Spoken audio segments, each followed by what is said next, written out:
We're going to go. Keep in mind, this is, of course, a best of 3, so we can bring up the map bans for you. Here we have it on your screen. So, Mouse looks like they're going to be banning first, and here we go. Oregon, Bank, and Border as the decider. Okay, so these are interesting matchups. We know that Cloud9 is very strong on Bank. We know that Mouse and Cloud9 are both very comfortable on Oregon, and Cloud9 has seen, after I think a bit of a disappointing run on Border, I think they've really picked it up as well. So, yeah, you've got two teams of equal skill level going to maps where they should feel pretty confident on all three of them. Yeah, and it's not the map that we saw last time these teams played against each other, so that, of course, being Clubhouse. So there's going to be some room for new stuff to shine through here in this matchup. Mm-hmm. I gotta say, I like the map ban for Cloud9. I'm not as sold on it for Mouse. I feel more confident that Cloud9 is going to walk away from the map ban phase there with a bit more confidence in the maps that they're going to be played on.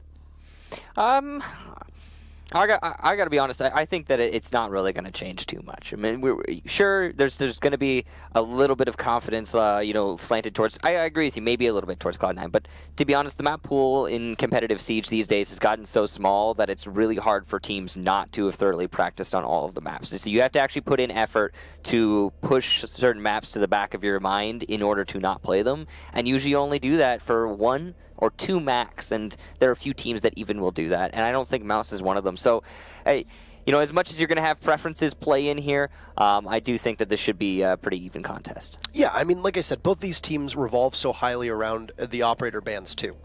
Let's look at Mouse, for example. True. They've got a couple players who, if you can take out Lion, if you can take out Pulse, if you can take out, Ying, if you can take out Vigil, then that really hinders the way that they play as a team. Whereas with, Cloud9, they've got a couple operators that they rely on really well, but none that you really see a ban on. Jackal is a good example of that with Fox A.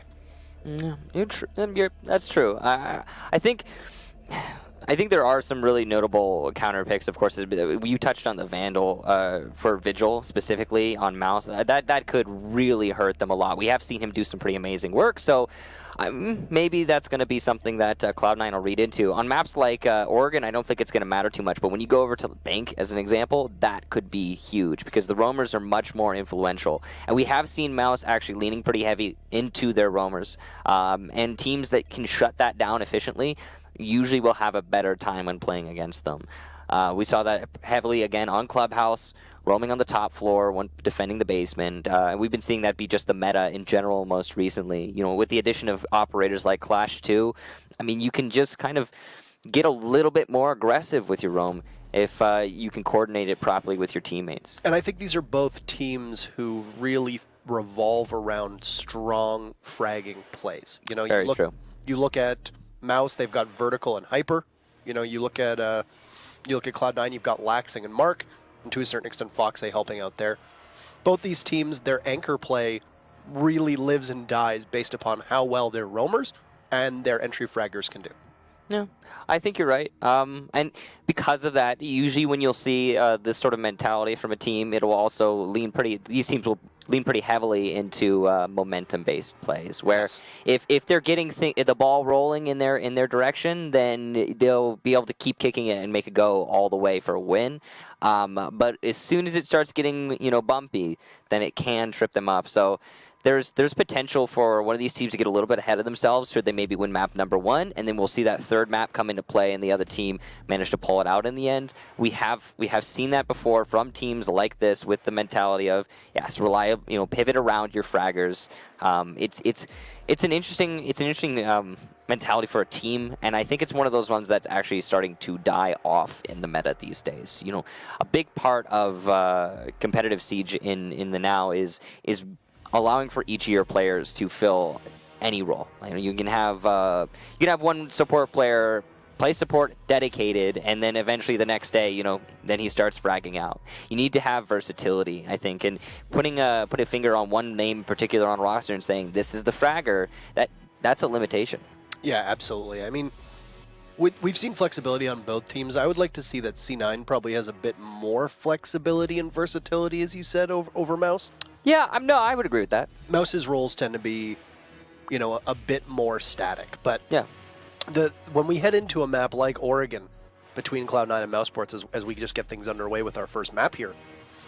I'm going to be looking at, like I said, that anchor play, because Oregon, a lot of times, your roamers are going to be a little bit tighter to the site to assist your anchor players. It's not going to be as loose and disconnected a roam as on a map, say Bank, which is up next. Well, the thing is, we do see people try to force out roamers on this map, but it so often just does not work. It's such a hard site to roam on. It's not site, but just map in general. You know, when you do, it's predictable, and you're likely to be shut down pretty easily. But here we go, ban phase. Mouse first, that will take out Line, and then Cloud9 will ban Ying. Not a surprise there to see the Ying go out. It's one of Vandal's strongest operators, and I mean, a lot of teams will ban Ying no matter what, just because of the way she plays. Almost want to say that we might see a Vigil ban, but no, another roamer. It's going to be Pulse who will be taken down. And that makes a lot of sense. Pulse on Oregon is one of the most efficient roamers. Usually, you know, Pulse fills an interesting role as an operator. A lot of the time, he'll be used as an anchor. Other times, he'll be used as a kind of a solo roamer because he can gather that information. On Oregon, he can do a bit of both. If you're defending the basement, then he can anchor inside of the laundry closet and call out the push down the main stairs. If you're defending top floor, then he can roam in the same area downstairs and gather information for himself to find the right situation to create a flank. But he is no longer available, and the final ban will be Maestro. Maestro's a smart ban against C9. That should have been Mouse's ban, as they got the last offensive ban there. Mm-hmm. Maestro being run quite a lot, especially by Goddess. Yeah, that's true. And he's very powerful on this map. And the Pulse ban is also going to hurt C9 to a certain extent, because you know Foxay loves to run that Pulse for his team. Yeah. Now, they might have a different look on Oregon because they're the ones who banned it, but this is an operator that is played quite extensively by both teams, both Beastly as well as Fox. Interesting confusion here from Cloud9 on that 6th pick. You can see the Frost being picked and then 6 picked into a Valkyrie for Mouse. That's something we've seen a lot of recently, actually. It's the reason, of course, is you can make it so your opponents don't know that there's going to be cameras, and so they don't 6 pick into an IQ. And on top of that, you can force them to look underneath all the windows they vault through the round. It's actually a pretty nasty trick, and it can get you a little bit of a mental edge. It's a small thing, but it's basically free, so why not do it? Yeah, Valkyrie is an operator who sees a lot of play on every single map. I mean, it's not really a surprise. She inhabits a similar role to Pulse. They're very different operators, but a lot of teams will play them similarly. Yeah, I mean, information plus C4, right? That's really the name of the game with both operators. So there's definitely a lot of options there. You know, it's funny. We have Hyper playing here on Mouse, and we have Hyper, the team, playing later today. Yeah, they'll be going up against Rogue in our second match of the day. Mm-hmm. So to start things off here, we are seeing Jackal brought. Jackal, an operator that's seeing actually a lot more play recently. He's fills an interesting spot in the meta. One thing to consider about Jackal is he's actually one of the very few attackers that have soft destruction and smoke. His secondary shotgun is not perfect for soft destruction, but it does do quite a lot. And so as a single operator, you couple that with decent armaments and the versatility that his gadget brings to the table, and he is a very good solo op for any kind of action, whether it be roam clearing or just doing your own thing apart from the rest of the team. And then when it comes to the actual push, he can contribute with the smoke. So it's, you know, again, very versatile operator. We've been seeing him played a lot more. Cloud9 are going to bring him. mousesports, on the other hand, heavy roam downstairs. They've already managed to open up some of that closet wall, so interesting there. Yeah. A lot of teams will invest a couple bodies downstairs, but find themselves in positions where they can't get back to site fast enough to help. You can see that Goddess is going to get the very first kill through the holes that she opened up earlier. Long angle into the dorms, and look at how many roamers there are downstairs right now. Mouse are going to start moving people upstairs, and they will take out Mark, who's attempting to push in. Perfect position here from Foxay, and he's going to take out Vandal from behind right after Vandal gets Retro on the main window, though. Hyper also takes out Goddess, so Cloud9 now at the disadvantage, but they also have site control well in hand. Foxay just needs to get the diffuser over to him. Unfortunately, the player who was carrying that diffuser was eliminated just a few moments prior. That's a big blunder. You know, you've got the Ash downstairs of Laxing just taking out England as he tries to do some remodeling to help, but in a 2v2, you're going to have to fetch that diffuser. Foxay was in sight for about 25 seconds with no presence whatsoever from Mouse. Just a shame he didn't have that diffuser. He's going to finally pick it up because no one from Mouse is seemingly aware that they had the diffuser down, and he will start planting inside of the dorms. Laxing unaware of his defender counterpart right in front of him, and Vertical will land the shot. Hyper as well. Foxay goes down, and mousesports will take the first round. A good recovery there from Mouse. Laxing, I don't think it anticipated that there would still be yet another member of Mouse who was on a deep roam, and that was Vertical, who was playing at the bottom of the white stairs there. See, and that's absolutely fair. I got to be honest. There were too many roamers from Mouse in that round. They had 3 to 4 throughout the round underneath. I mean, it was all held together by Hyper playing on that Valkyrie, right? He and the Clash, I think, were the only 2 members of the team that were actually tasked with being on site. And the biggest problem there was you have Vandal and Hyper doing all that work. If C9 can't get to the site in time and get the plant down, then Mouse can just keep rotating, and that's what we saw. You know, Vertical was allowed to just run freely without being checked. What ends up happening? Yeah. He catches Laxing as Laxing is trying to get back to the site to help Foxay plant. It is truly unfortunate. So, good job to Mouse that they managed to make that situation work in their advantage. Though I got to be honest, there were also just a lot of really small mistakes being made by Cloud9. Most notably, of course, the diffuser being dropped outside of the master balcony. That should have been a pretty easy plant. As soon as Foxay had control of dorms, the round should have been over. Yeah. I mean, like I said, Foxay was in sight for like 20 some odd seconds, and I'd say nobody was even probably bothering to push him. Yeah, no, there was a good amount of control there for Cloud9, but it's all in the past now, and Mouse will be going to the basement for their next site.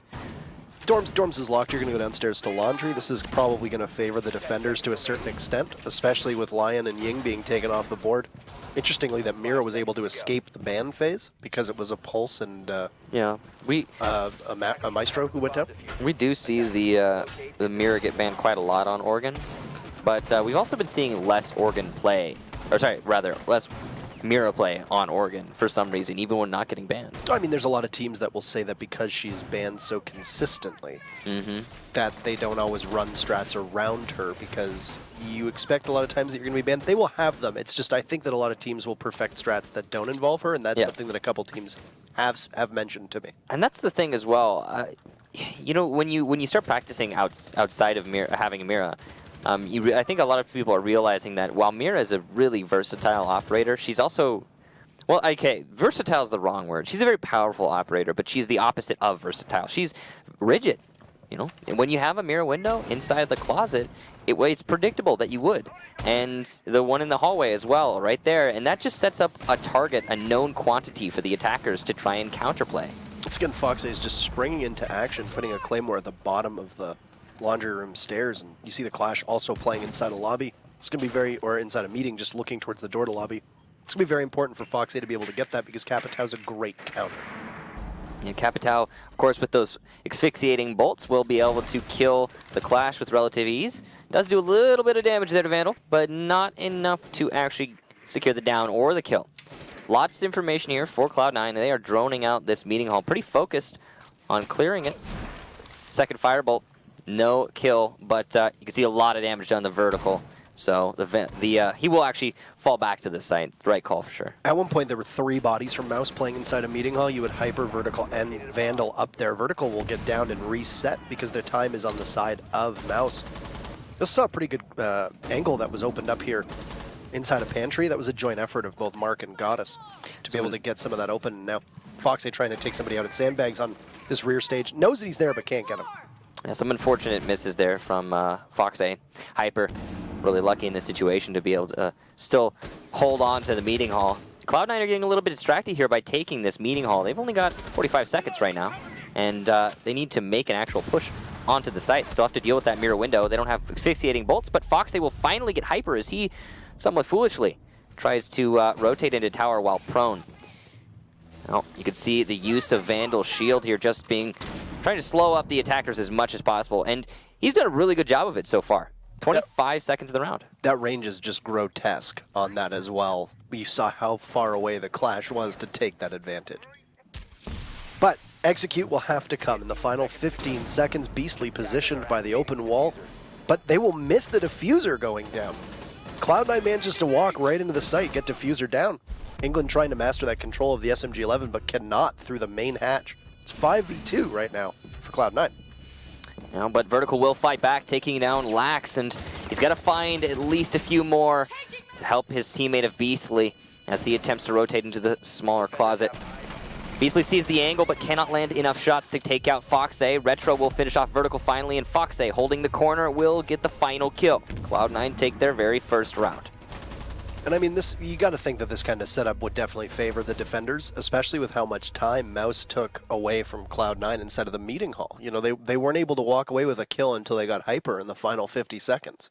Yeah, I was imagining that round was going to be a pretty decisive victory for Mouse, considering how much time they managed to waste in that meeting hall. And it's a big factor that Cloud9 managed to make the comeback happen. But of course, we didn't get to see it, but we all know that what happened there was the diffuser being planted, despite all of the counterplay options that Mouse had well within hand. I mean, they had C4, they had gas canisters. They could have denied that diffuse plant with relative ease.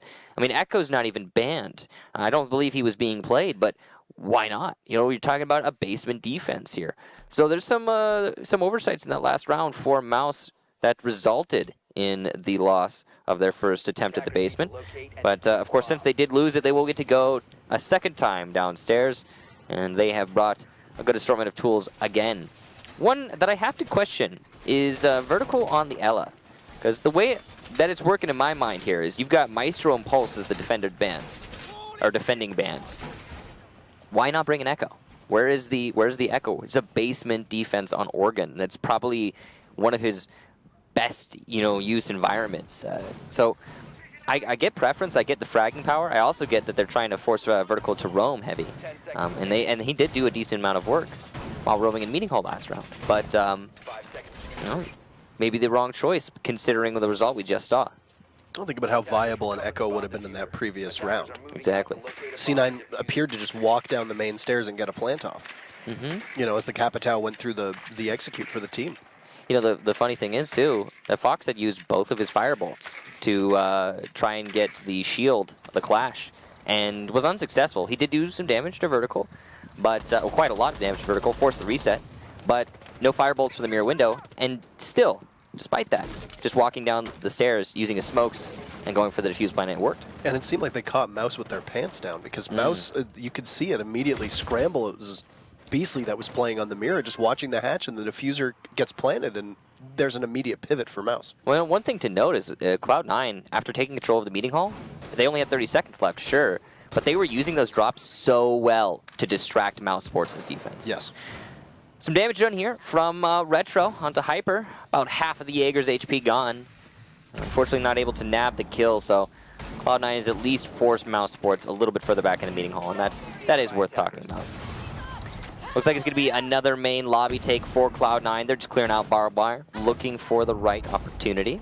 This time they've been a lot more efficient in their push, and they can take their time for setting up the plan. Yeah, so they've got time here, and I would be very, very interested to see how Mouse is able to kill as much time in comparison to last round. That Clash was so vital to be able to try and just wear down the time against C9.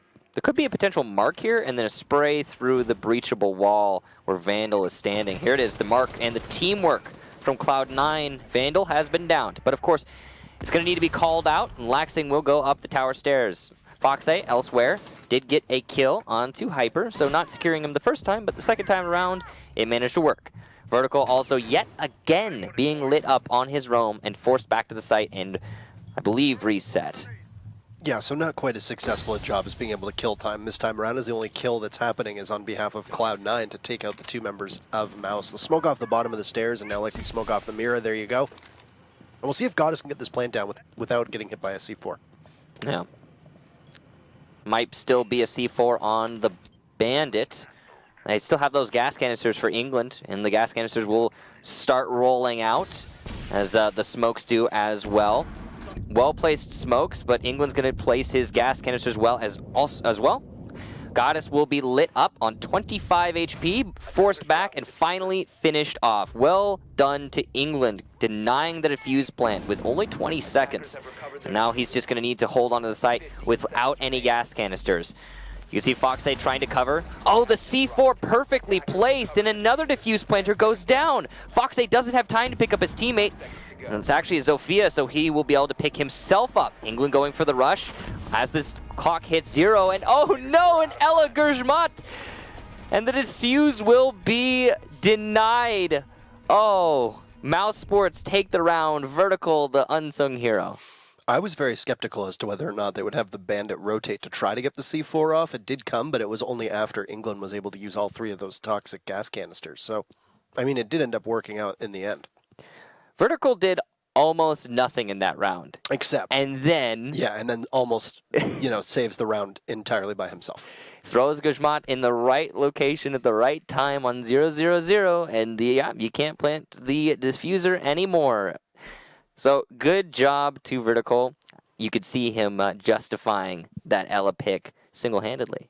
After you had been a bit critical of it. Yeah, I mean, if we're looking at it objectively, the Yokai drone, the Echo, is probably the right call in that situation. But he managed to make the Guzmats work in lieu of those Yokai drones. So props to him for that. The fairness factor, I mean, if we're going to say it, is that you cannot easily shoot a Guzmat mine as it's being thrown at you. It's a difficult thing to pull off, and shooting it before it detonates on the floor, oof. Whereas a Yokai drone, if it's not placed in a spot where you can't see it already, then the attackers are going to wait and cover for that. So, now that Mouse have successfully defended the basement, they are going to go back to the top floor. Of course, it's been 3 rounds since they defended the top floor the first, so they get to go back here, despite being successful their first go-around. So this is their preferred site, and if they manage to get this W, then they'll put themselves up 3-1. Now, the most important thing to note for me from the last time Mouse defended this site was that they were very off-site. They had about 3 to 4 roamers, give or take, through the round. And despite that, Cloud9 still struggled when they were pushing directly onto the site. I think there was just a disconnect between the entry frags and the support for Cloud9, right? Because even with those roamers, Cloud9 had control of the site very early. And they really weren't able to capitalize on that. It seemed almost as if the rest of Cloud9 was distracted with the roamers, despite not trying to clear them, and that's a problem. If you're not, you need to pick, man. If you're going to clear the roamers, then dedicate your team to clearing those roamers, especially considering how entrenched Mouse are downstairs, or stick somebody to hold the flank, and then everybody else focus on your push. Get the job done, whatever job it is that you're trying to get done. Just pick. Yep. So we've seen, this is going to be a very similar push to what we had from Cloud9 last time around. They've got Retro on the Blackbeard, so I don't think he's going to try to take the direct engagement the way he did his Jackal. And likewise for Mouse, a similar defense. Yes, especially with the Clash, and having the Clash play up at that big window, which is probably going to be a collision course with the Blackbeard of Retro. It's also going to mean that with the Jackal gone, Cloud9 is going to rely a lot more on Foxay getting both those smokes down. In the last round, when those 2 smokes did go down from the Capitao, they were immediately countered by England very successfully. Yeah. England, speaking of, first kill here for the round, and Goddess will go down. I think the Habana was able to open up the closet already, though, so job done. Not the worst thing in the world for Cloud9. They're still in the round very much so. Diffuser has been dropped yet again, and I'm worried a little bit because it seems like they're forgetting about it. Retro, a nice flick onto Vertical, who thought he had the upper hand there, but will in fact be eliminated. Yeah, that was a good read. And I mean, Retro's so patient on that Blackbeard. That's the way we see him used, is that he just holds those angles so well. Foxay, who's used, it looked like he was just going to try to use an asphyxiating bolt, almost ends up dying because of it. Takes some damage from the gas canister as well as from the shots of England, but England will be able to get away without losing that fight. Might have been able to do more damage with the bolt other than the gun. It was a bad push there from Foxay, but he could still recover from it. A nice angle being used from Beastly to finally finish off the Capitao, but as he goes for Mark, he will be shut down. Laxing there to support his teammate. Mark gets a double kill, and the last defender is Vandal, but he's on the shield. This is not an optimal situation. He does eliminate Retro, but shield out, and oof, that crossfire. Cloud9 will take the round. thanks to some great positioning from Laxing. Yeah, this is that was unfortunate for him. Now we've said many times that this is definitely a site that you are capable of defending with 1 or 2 people, but when you're a shield and all you have is that 2-burst SMG, you know, it's very difficult to hold it down. I gotta be honest, Clash is a really powerful operator, but put into a 1vx situation, probably the worst defender to have. It's not great because 1 versus 2 or anything greater, you're dealing with an easily established crossfire. You're not slowing more than one person at a time, and they're just going to get up close to you, hit your shield, and you're going to go down. Yeah. So nice and even match, as we all, I'm sure, anticipated in something like a Cloud9 mouse meetup. Much better coordination from C9 that time around. You know, they had the joint pushes coming from Generator on the big window with Retro, who was able to come in and, you know, he ended up dying to the clash, but I mean, it's your whole focus there as Blackbeard is to get in the building at that point to try to help the rest of your team. It ended up working out pretty well as a bait because that clash was going to have to come from an angle where C9's got coverage from both Generator and the top of White Stairs. So, top floor yet again here from Mouse. As they could go to tower or kitchen, but of course, if you're familiar with Oregon, you would know that those sites are dreadful. We're going to see, yet again, heavy roam emphasis placed down under the site. It's just curious that Mouse continues to do this, because Cloud9 have not put any thought into the roamers downstairs. Now, you could make an argument for that actually aiding the defenders and allowing them a lot more maneuverability, and that's true. But it also means that those defenders downstairs haven't really been influencing the outcome of these rounds to any great extent. The anchors of Mouse have been, I think, the mainstay and the reason that they've been able to win that top floor defense the one time that they did, which is, of course, the very first round that we saw. Well, Hyper ended up getting, 3 kills in that very first defense upstairs on dorms and did such a commendable job, right, of keeping it all in check, so. Yeah, he was definitely the star of the show there. But we'll see what happens moving forward. Setup is, again, pretty much the same as it's always been. The difference here is the attack from Cloud9. They've chosen to actually clear from the west side, which is something they haven't really done before on a top floor attack. They've been leaving the roamers to their own sort of game downstairs, and now the focus has shifted. And I'm curious to see how it plays out for Cloud9. They have the right tools to deal with this clash. Of course, it's going to be Mark using his lifeline. He will miss 1 and effectively waste 2. But it's possible he was just trying to allow for the Excaros on the kitchen wall, trying to deny any potential bandit tricking. Other than that, though, it does mean that when he faces Vandal in the future, he will not be able to use that lifeline to force the shield aside. Yeah, and as you mentioned, I like that Cloud9 has shown a bit of versatility on how they're going to entry. You said that this is the first time they've gone for west side, and that's correct. Most of the time they've pushed in through bedroom. Yeah. And very quickly taken closet. Yeah, and they're doing... To be able to open that up, so... They're doing the same over here. I mean, it's pretty quick west side clear right now. So spam's going through the wall here from Retro. He's just looking for those fights. Vertical going to take out Laxing, as yet again Laxing not expecting Vertical to be playing inside of that shower. That's actually the second time in a row, as I said, that Vertical's just been playing that position. I'm really surprised nobody from Cloud9 is droning it, or that Laxing isn't checking all of his corners. Yeah, that's just a bit of sloppiness from a player who's usually so good, right? This we usually see Laxing commit very little mistakes. But it also has to do with the droning. I mean, here you have another attack operator. That's Mark, who's going to push in with no drones, allowing for Vertical to get another kill. Vertical's going for more on the window, but he will lose to Retro, and Foxay also takes out England. So Cloud9 able to bring it back in their favor, well, at least somewhat in their favor. They only have 15 seconds to go for the plant, and 2 very lit attackers in Goddess and Retro, but the diffuser's being planted, and Beastly doesn't seem keen to deny it. It goes down, and Beastly now aware of the situation. He will actually die to Goddess, who vaults after planting. Vandal gets another kill onto Retro, but he is still very lit. The Clash will die with relative ease. If the C4 should hit, it's going to make mousesports' job a lot easier, but Foxay will take out Vandal finally, and he's in the perfect clutch position. on that west window. Hyper seemingly aware of this, but oh, the vault into the Claymore, and he will go down. Foxay doesn't even need to use his exceptional gun skill to win the round. Cloud9 will take it. Paul, what are you thinking trying to dive out on top of a Claymore like that? You gotta know better. So Cloud9 ended up taking dorms 2 times. They lost the first time around, and I think that was because it was a bit of an odd setup from Mouse, as you mentioned. Just the sheer amount of roamers was staggering.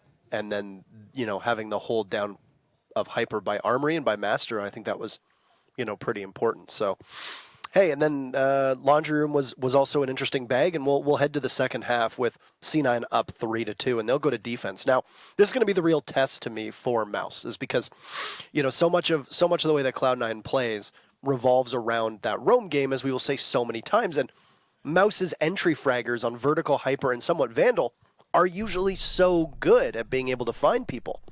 Their matchup, like last week in particular, comes to mind, where they were able to just jump into the fray and be able to win all their gunfights. Now, one thing that's been a bit of a problem for Mouse is they haven't been winning their gunfights really at all, on top of the strategy falling apart a number of times on this map. Yeah, and one thing you touched on there, I definitely agree with for both teams, is that they have a big emphasis on the roamers. Mm-hmm. And that worries me just ever so much, because what we just saw from Mouse in that last round was that they were roaming 3 people under kitchen, and they've done that now 3 times when they were defending the top floor. That's a forced roam game. And it did little to nothing, it seemed. The only time we had it actually influence the outcome of rounds was when individual performances would just shine through and overlap everything strategy-wise. So I'm worried that the same will happen to Cloud9. I'm hopeful at the same time, though, that they're going to be able to read the actual defense and not try to just roam for the sake of roaming, because that does not work, as is evident by the current scoreline. Now, they're going to be going to the basement first, which is actually counter to what Mouse decided to do. They went top floor 3 times and basement 2 times. And I can't disagree with this strategy. I would argue that the basement is more versatile for your roamers, because you have direct routes to retreat to the site that are less exposed. If you're trying to come back up as a defender, as a roamer, then usually there's an attacker who's going to be in a position to cut you off. So we've got the roam inside of Meeting Hall, which is where Hyper's main focus is going to be. I think they've determined here that this echo could possibly be a problem, and this is Cloud9 bringing an operator that mousesports didn't particularly see fit to use last time around. We've seen a number of times that these mute jammer strategies work out so well, especially in conjunction with an alibi. It's something that Rogue has done a number of times. Yeah. There is, of course, the we do have Vertical on the Maverick, so he can destroy the mute jammer through the drop down, but he leaves himself a little bit exposed when he goes for that, and it's something that Mouse is going to have to cover for. Currently a interesting, that's funny. He's looking to try and destroy the mute jammers, of course. And you can see he's just opening those holes for his teammate of England, and that's going to allow for the Habana Excaros to now open the drop down. It's a real pain to open up a reinforced drop down with a Maverick. Unreinforced is easy, but reinforced takes a bit. Yeah, that's one of those things as well where Maverick isn't really a hard breacher in the same vein that a Thermite and a Habana is. So I think he has more in common with Thatcher to an extent. Yeah, he's very good at being able to open up holes to help get those gadgets, similar to a Twitch drone or Thatcher's EMP, as you denoted. So I would say he's a bit of a hybrid between Habana and maybe Twitch more than Thatcher. Yeah. Well, his job is done. He has successfully opened up the drop down and those holes over in the kitchen closet, allowing for a cutoff of the rotation. And he has also cast a spell of invisibility, hopefully just for us. He will get the first kill for his team, and Mark goes down, allowing for Mouse to have a small man advantage here. Apparently, this invisibility bug is not just for us, so it's very possible this might be a rehosted round. But Vertical will drop down and take out Laxing. Foxay and Goddess respond immediately, and Vandal there to push into Foxay. Goddess, though, with the shotgun, doesn't need a mirror window, has the great proximity play of this weapon, and holds her flank and lands the final shot. So Cloud9 will win it, and we'll see if that's going to be a rehost, though, to be honest, I don't know. It's an admin call, so keep that in mind. We'll wait and see what they say. But since the team that was playing against the I'm just hearing in our ear, so it will be a rehost. But will it be the round counting? We'll find out. The round does not count, apparently, which is kind of weird, considering the team that... It was Mouse who was invisible, right? Yeah, and they lost. And then they lost it. So, I mean, even with Mouse having an invisibility, I mean... Well, it's the admin's call. It's not our call. Admin's call. So they've determined that because that is the way it plays out, that we're going to have a rehost, and we'll go back in just a moment here. So, But that round, the way it was playing out was pretty typical. I mean, they cleared out for the main lobby. They opened up the drop-down. They did a really good job of clearing out those mute jammers underneath the drop-down. Yeah. That was a big hurdle, I think, to get over. And from there, the take kind of fell apart when they went for the actual site push because I feel like it got disjointed. They weren't focused on the objective per se, more just fragging, which was what ended up calling them. Well, we're going to toss to a break while all this gets sorted out. We'll be back in just a couple minutes. We'll see you then.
Welcome back, everybody, to the U.S. Nationals. We just had a bit of a rehost there. Yeah. And if you're coming in, it's currently 3-2 in favor of C9. Yeah, so it's going to be advantage Cloud9. We did see a round that, of course, will not count. It was called by the admins that it wouldn't because there was a player who unfortunately had bugged out. But no harm done. We should get back into the roll of things in due time. One thing is, it was very likely that given the call was made in the beginning, in the middle of the round, that might be why, the end there was so disjointed on the attack. They might have just been like, hey, what the heck, the round's over. So the round's not going to count. I mean, Yeah. at that point, it's like, you know, they all kind of just rushed in. You could have one Yeah. team just give up at that point. You And know? that's probably why we saw it play out the way it played out. Yeah, so I mean, I wouldn't be too surprised if that call was made earlier. So we'll head back into the second half. Now, what'll be most interesting is that Cloud9 had already shown, you know, who their you know, operators were, where they were going to be playing. They were downstairs in the laundry room. This is going to be a question: is do they have to go with the exact same operator lineup on both attack and defense? They have to go back downstairs to laundry supply room. That's going to be something to look at because that'll probably benefit Mouse. Yeah, I think the advantage will be Mouse, considering they are going to be the ones in the position to just wait a little bit, especially considering there was no Mira on the defense. You know, you don't have a Mira when you're defending the bottom floor, and they did a really good job of holding out despite that. But it still is going to favor the attackers because now they know, hey, we can get a little bit more aggressive with our push. We can place our smokes more in more strategic locations. We don't have to waste one on the Mira window, and it should be easy to isolate the laundry and plant the diffuser. Yeah, and C9 is going to have to run with a different roam combo and roam setup, I would imagine, so they don't get droned out immediately and pounced upon. So we'll see now as we head into the game. Score is still 3-2. Nothing changed. It's as if we're starting this half all over again. It does look like C9 is going to have to run with the same combo. That'll probably put Foxy on Alibi. Yeah, and we have, or of course, Ella, I suppose, unless he 6 picks onto it, laundry and supply room downstairs. Yeah, it was possibly a 6-pick situation there that we saw in the last round. Actually, so, okay, I guess they're not being forced to run the same composition. Goddess is going to pick Mute, which she did play in that last round. But 6-pick into a Mira, instead of bringing the Mute, the IQ also being brought. I think IQ was played. So Mouse is sticking with the same composition. Cloud9 have altered it somewhat. Well, hey, if that's allowed, I guess there you go. I figured it would be the same as it usually is, but I guess not. It stands to reason that they should be able to change things up, though, after that entire round was played. That would be such a huge detriment to the defenders, whose setup would be completely known, right? I mean, yeah, I'm not disagreeing with it. I wasn't sure as to the actual rules that were laid out, and I guess this is what has been called. So here we go. Yeah, no, it's definitely going to be better for Cloud9. They have a Mira now, especially considering the mute jamming trick really only works once or twice. And then the attackers, they'll know about it, and they'll say, hey, we need to, really early in the round, deal with those jammers underneath the drop. And here are the tools to do so. And they have a perfect setup to deal with this problem. Of course, in the IQ and the Maverick, most specifically. Yeah, so both teams are going to get a mulligan here and be able to try something a little different. Hyper's is going to be able to sprint all the way in, take out the cam, and get very close to lobby already. Yeah, we were seeing this from Retro when Cloud9 were on attack. Just a very aggressive push from the west side to establish that, yes, indeed, we do have control here. It makes sense. Usually, you don't see a lot of presence on the west side from the roamers in North America.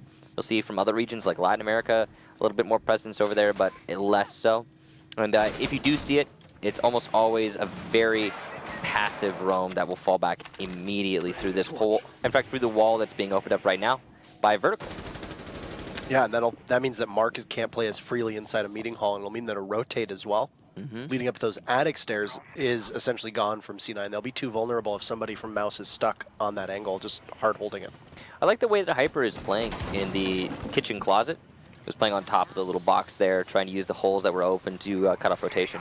But he will be pushed to a different role, which is actually pushing in through the meeting hall, which is a little bit of a change.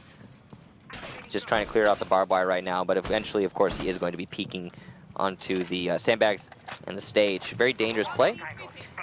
Also focusing on taking out the yokai drones. You can see it's being called to his teammates. It's going to be a dangerous peek, though. He runs the risk of losing his life when he peeks around the corner to try and get that drone. Yeah, I think that's why he pinged it, probably for somebody on the team to maybe be able to get that. Possibly a grenade from the sledge could be used to try to take that out. Yeah, well, it's being called out right now. We'll see if England is able to land the shot. Seems like he's the one put in the position to do so. Slow going here for Mouse. They're just trying to clear out as much utility as they can before they go for an actual push. Goddess, of course, set up with the C4 to counter the defuse plant. Foxay with the Grzmot mines, waiting for his opportunity to do as Vertical did when the Mouse were on defense, deny that defuse plant using a Grzmot mine. It's a hard thing to do, but you can pull it off for sure. Smokes for the cover of the defuse plant. England going to go for the inch-in strategy, and he's making it work.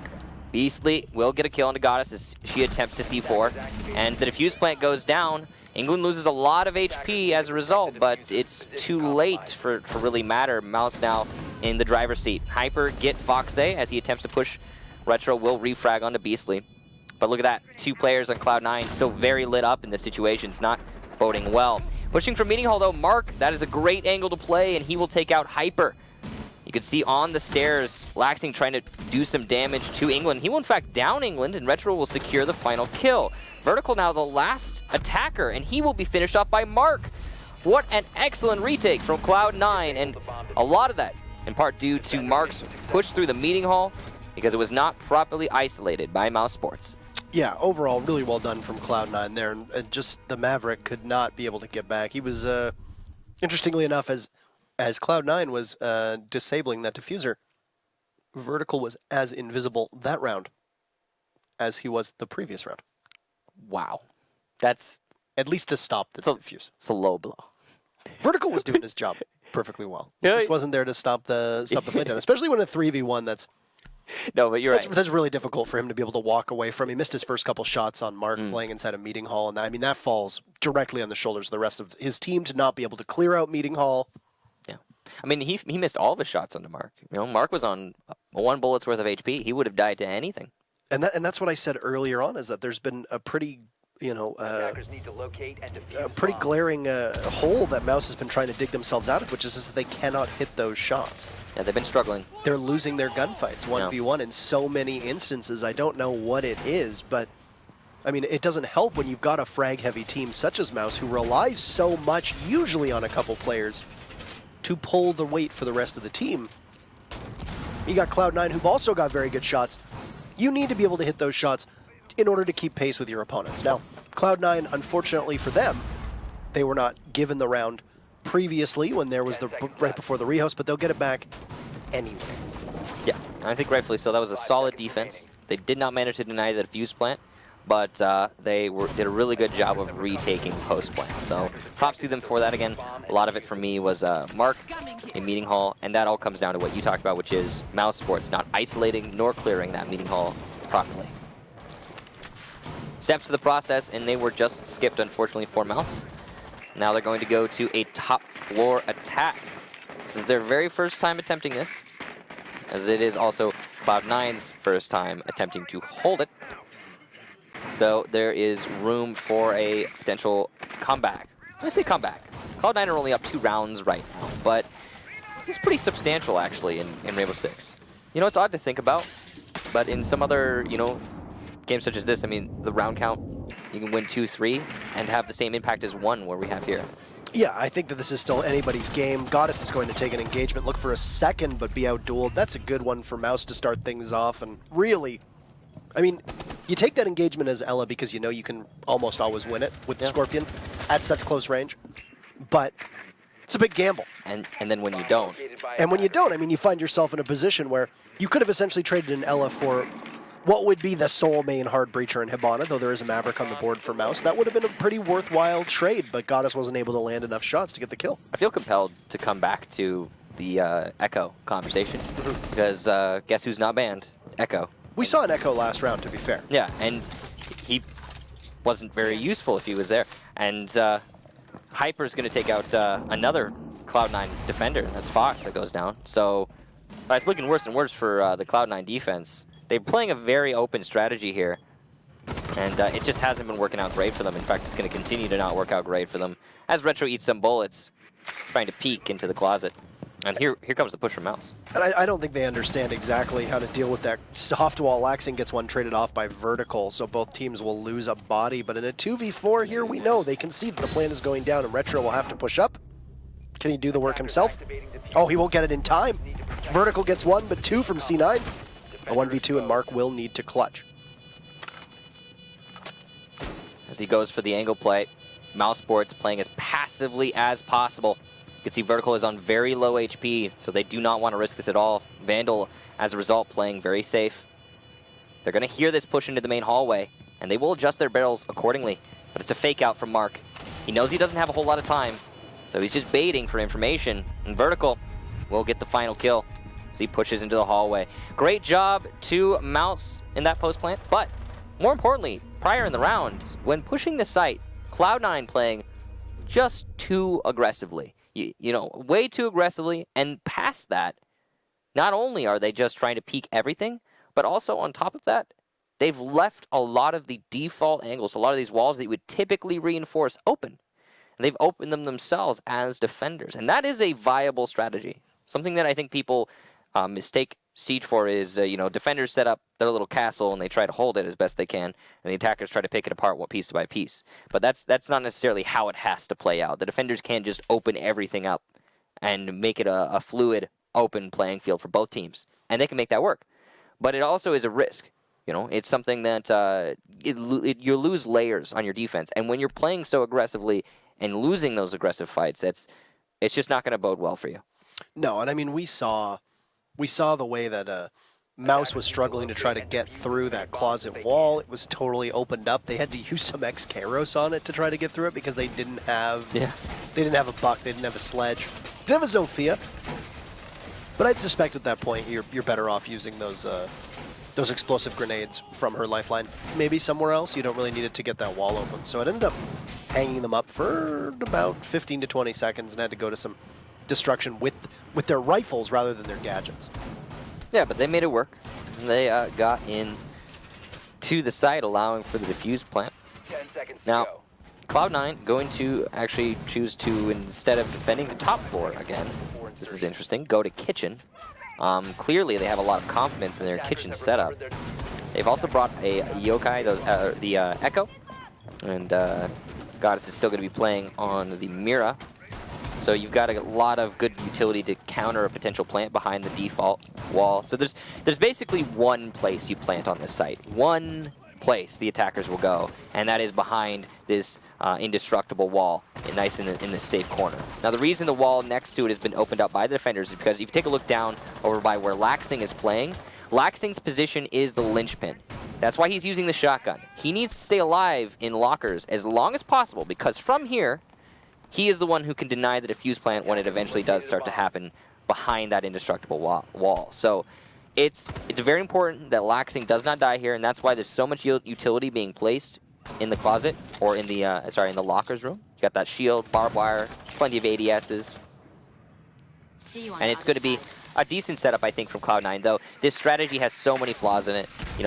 It's easy to cut off, and if mousesports reads this right, it's basically their round to lose, is what I'm trying to say.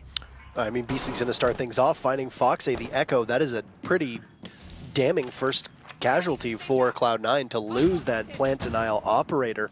It's going to put a lot of weight onto Retro as the smoke is the last one up to possibly have to deal with this plant going down. But he's going to end up finding England, as the Hibana had managed to open up some of the west wall inside of the lounge area just by the one couch. So that hard breach will be gone. And of course, there's no Maverick this time around for Mouse to even possibly have somebody who could try to open up those reinforcements. Yeah. So all the hard structure's gone. But England, I believe, did manage to open up that crouch wall, so they can still use Junk Tower as their push position into the default plant spot. They've got Vandal trying to cut off some of the rotation of Mark here from the doorway of Cafeteria. If Mark pushes up too much more, he will be exposed to the Zofia. Very dangerous, but he's aware of this.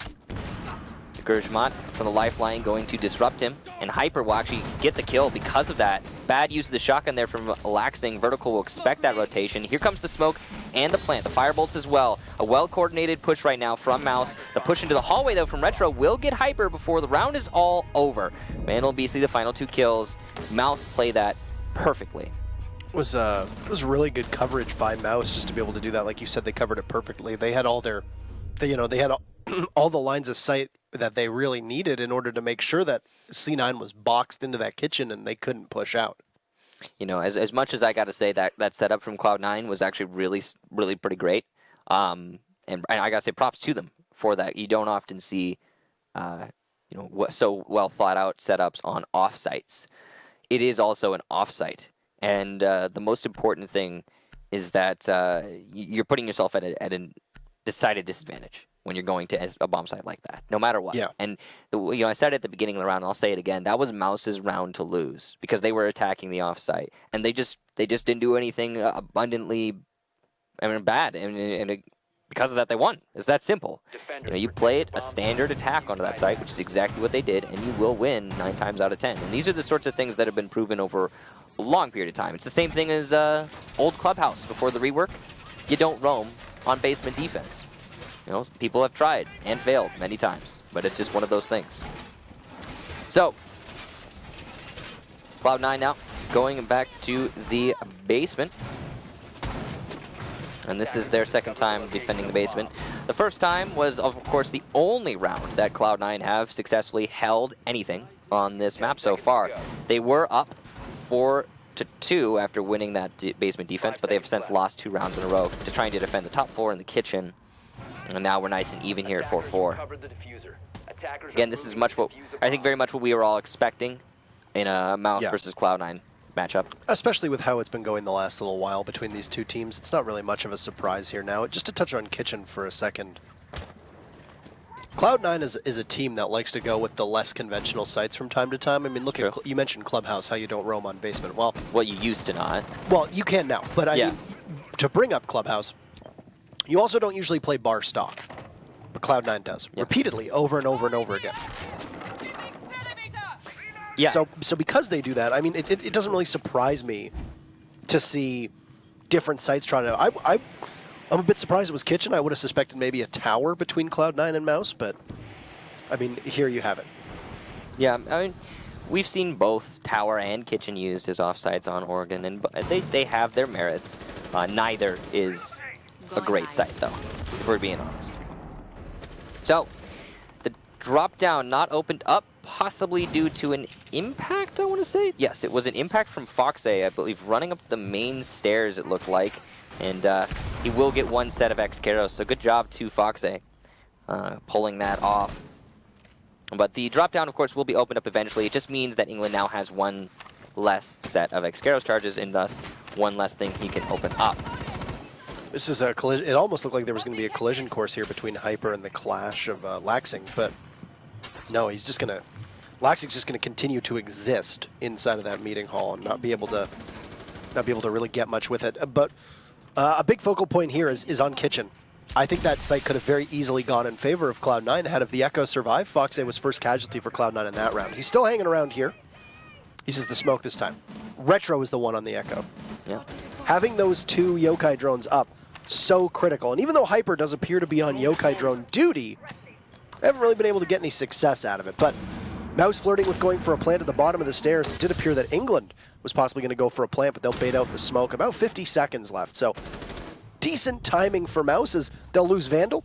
The Zofia, that's a lot of utility off the board, but still very easily winnable here.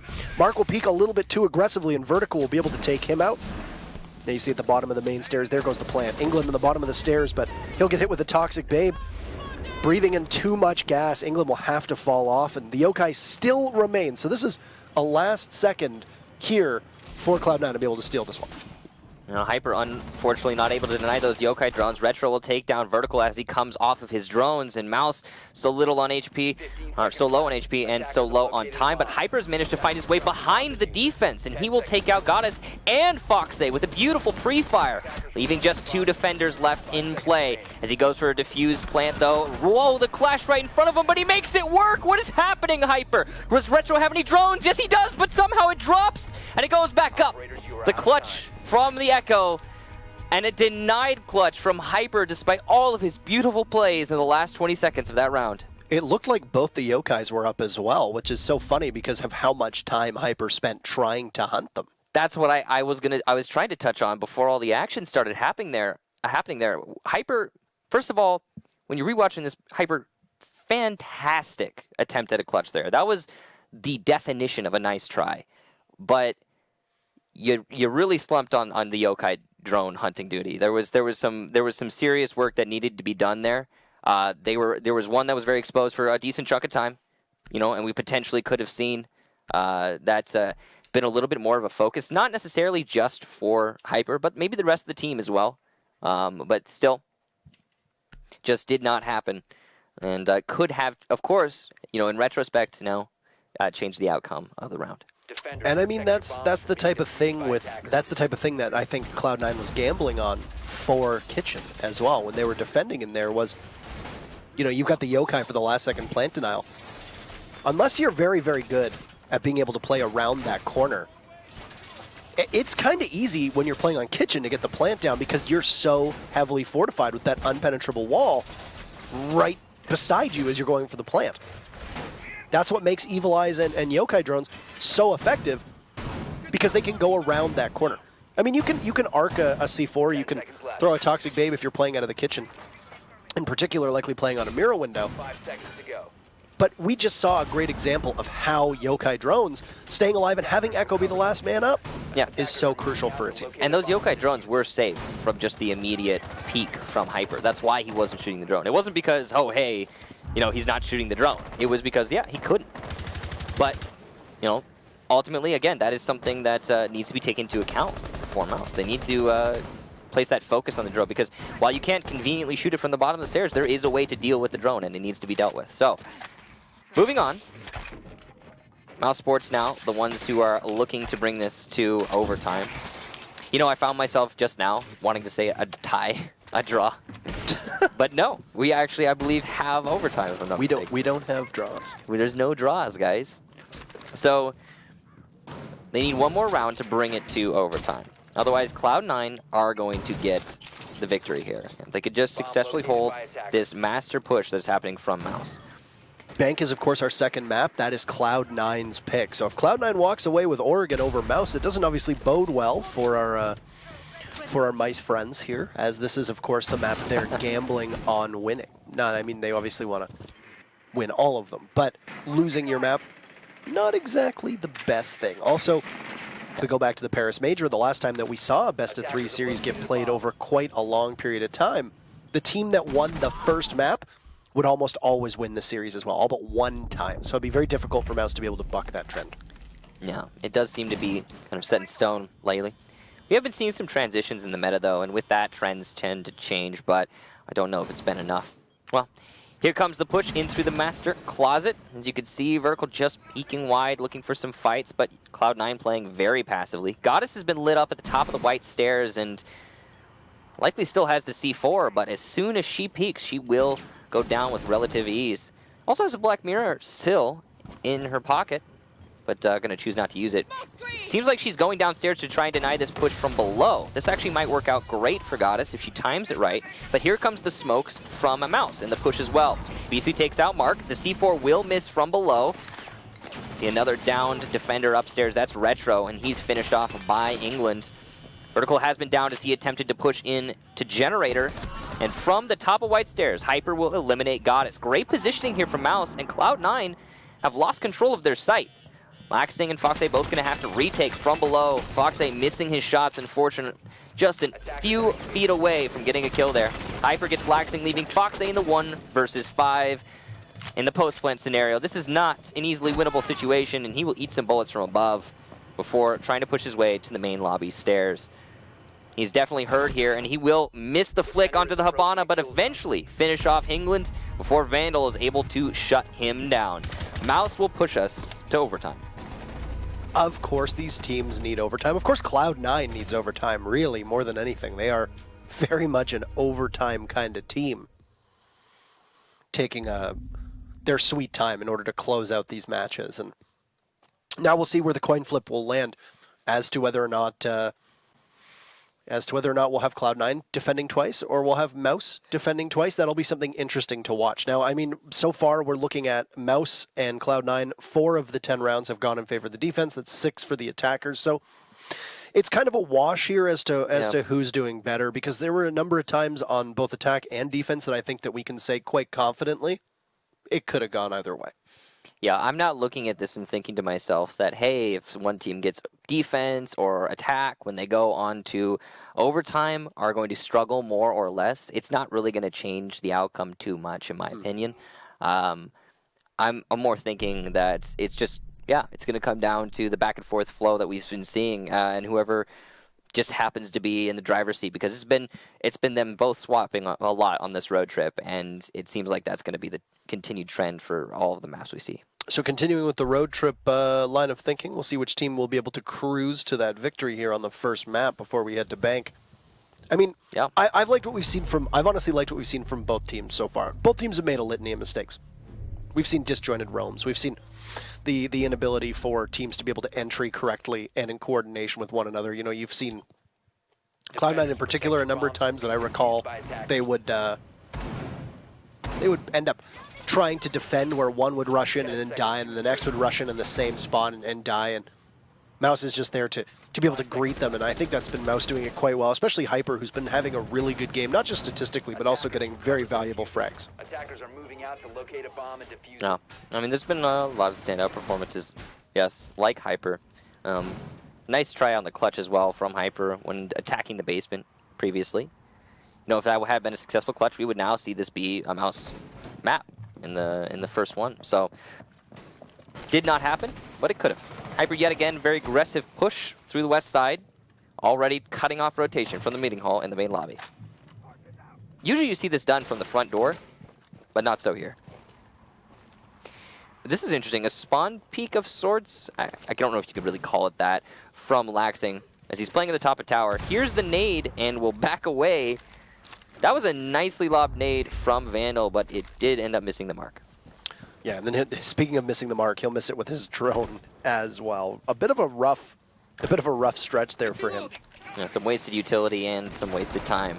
The time is the real killer here. A minute has gone by, and I mean, first kill is going to go to Mouse's favor, though. Hyper, who's been so good so far today, will find one onto the Jaeger. That was great coordination there from Vertical and Hyper. You saw Vertical open the hole and Hyper get the kill. I love the way that they're doing that on top of the box inside of that closet and kitchen. It means it's a lot harder to headshot the person playing through the hole. Now, Hibana Xcaros going on to the mirror window, but it will be impacted, if I'm not mistaken, by Fox. He has another impact, so he could potentially deny this once more, but it seems like he's not in the right position, and the Hibana Xcaros will actually detonate, and the mirror window is open. That was a bad call for the rotation there of Fox, but all done now. And it's going to make the defense for Cloud9 that much more difficult. Yeah, I mean, holding on to this site without the mirror window there is really detrimental. Now, they're acing the holes. They still have an Echo remaining.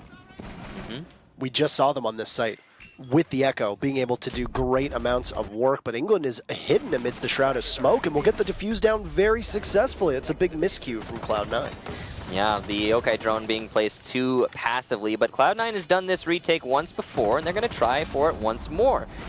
You see England gets a kill, and a second one as Laxing misses some important shots. Goddess also managing to get one for herself for Vertical and Vandal with the final two. That push from behind from Vandal was perfectly timed. You can see just holding on to that meeting hall. That is the big thing, the big difference maker for this round. The previous rounds, when Mouse was attacking the basement, this time they decided to hold and clear the meeting hall. And that meant that the roamers that were trying to late flank from Cloud9 were shut down. Well, I mean, the bigger issue was they lost map control so early on. You know, it took a minute. Right as I was saying, oh, it took about a minute. Mark ends up getting pinched. And I mean, Mark has been so pivotal for Cloud9. Being able to exist in meeting hall, being able to play over top of the hatches, get back to site and help out. Just him being there has been able to waste so much time.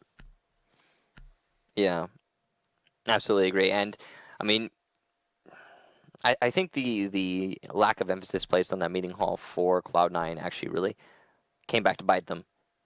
Where we saw mousesports when defending the basement, what they did is they tend to play a pretty hard hold of that meeting hall.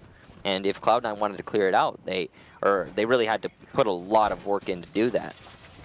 But all said and done now, the Yokai drone placement also from the defense in the last round was just a little bit too passive. Cloud9 could have played that a little bit, you know, maybe somebody in a position to hold the pixel spot, or otherwise known as the Inshin spot, you know, the stairs. It's a very strong plant spot if you know that your opponents are using their anti-plant conservatively. So, Mouse going back to the top floor. And the way that they've been holding this is roaming pretty heavily downstairs. They'll put 2 players usually on the anchor up in the site, one at the top of white, usually one in dorms, and all the rest of them, the other 3, will be roaming underneath the site. And it's seen mixed results for Mouse so far. They've managed to make it work the first time they tried, but the other 2 times Cloud9 were successful. So Cloud9 probably going to push us to 6-6 if that trend continues. The attackers is continuing to stretch out, as you mentioned, exactly how many they've won. They've now won 7 of 11 or something along those lines. So, anywho, here we have C9 deciding that the west side entry is not going to be quite what it was the last time they went to that side of the map. They'll just push right into Master, get the closet open, and that'll be all of the X-Caros. For those of you that are tracking at home, Goddess will have no more hard destruction left after that. And Cloud9 will have no more hard destruction either afterwards. Now they have control over the armory. And you see Mark just looking to drone out for information now. Usually once you get armory, you don't really need to worry too much about your enemies, as long as there's no C4 potential from below, which is still in play for mousesports, but it's very unlikely that it's going to happen all the way over by Master and Armory in this instance, considering it's hard to make that rotation as a defender, even underneath. Laxton gets the first kill, and ooh, look at that, onto the shield. That is not who you want to be losing early. Vertical has been successful thus far fighting Laxi in this position, though. He is actually 2 for 2, and he's going for his 3rd try, but the optic covers Laxing, allowing for the kill, and Beastly upstairs trying to hold on the site, will get 1, but does not deny the defuse plan. Hyper now the final defender, and he's going to actually trigger a Claymore, but fade away and stay alive. Goddess has been downed while fighting the Legion, and because of that, this is a 1 versus 2. So there's still potential for Hyper to clutch this out. 1 on the west window. Information called out. Goddess now has given the information to the rest of Cloud9. They know Hyper is pushing from Generator. Sticking or faking out the defuse disable. Laxing in the playmake position. It's going to be hard for Hyper to predict this. He's expecting someone to be low on those stairs. You can see by his aim. And he has no real option here. Waiting for the peek, and it's from the wrong angle. Laxing manages to take it, and Cloud9 will too. 6-6. We go to the final round. Cloud9 and needing every single round in order to close out a match. Name a more iconic duo. Because it feels like it was just a couple weeks ago that we Cheese saw and crackers.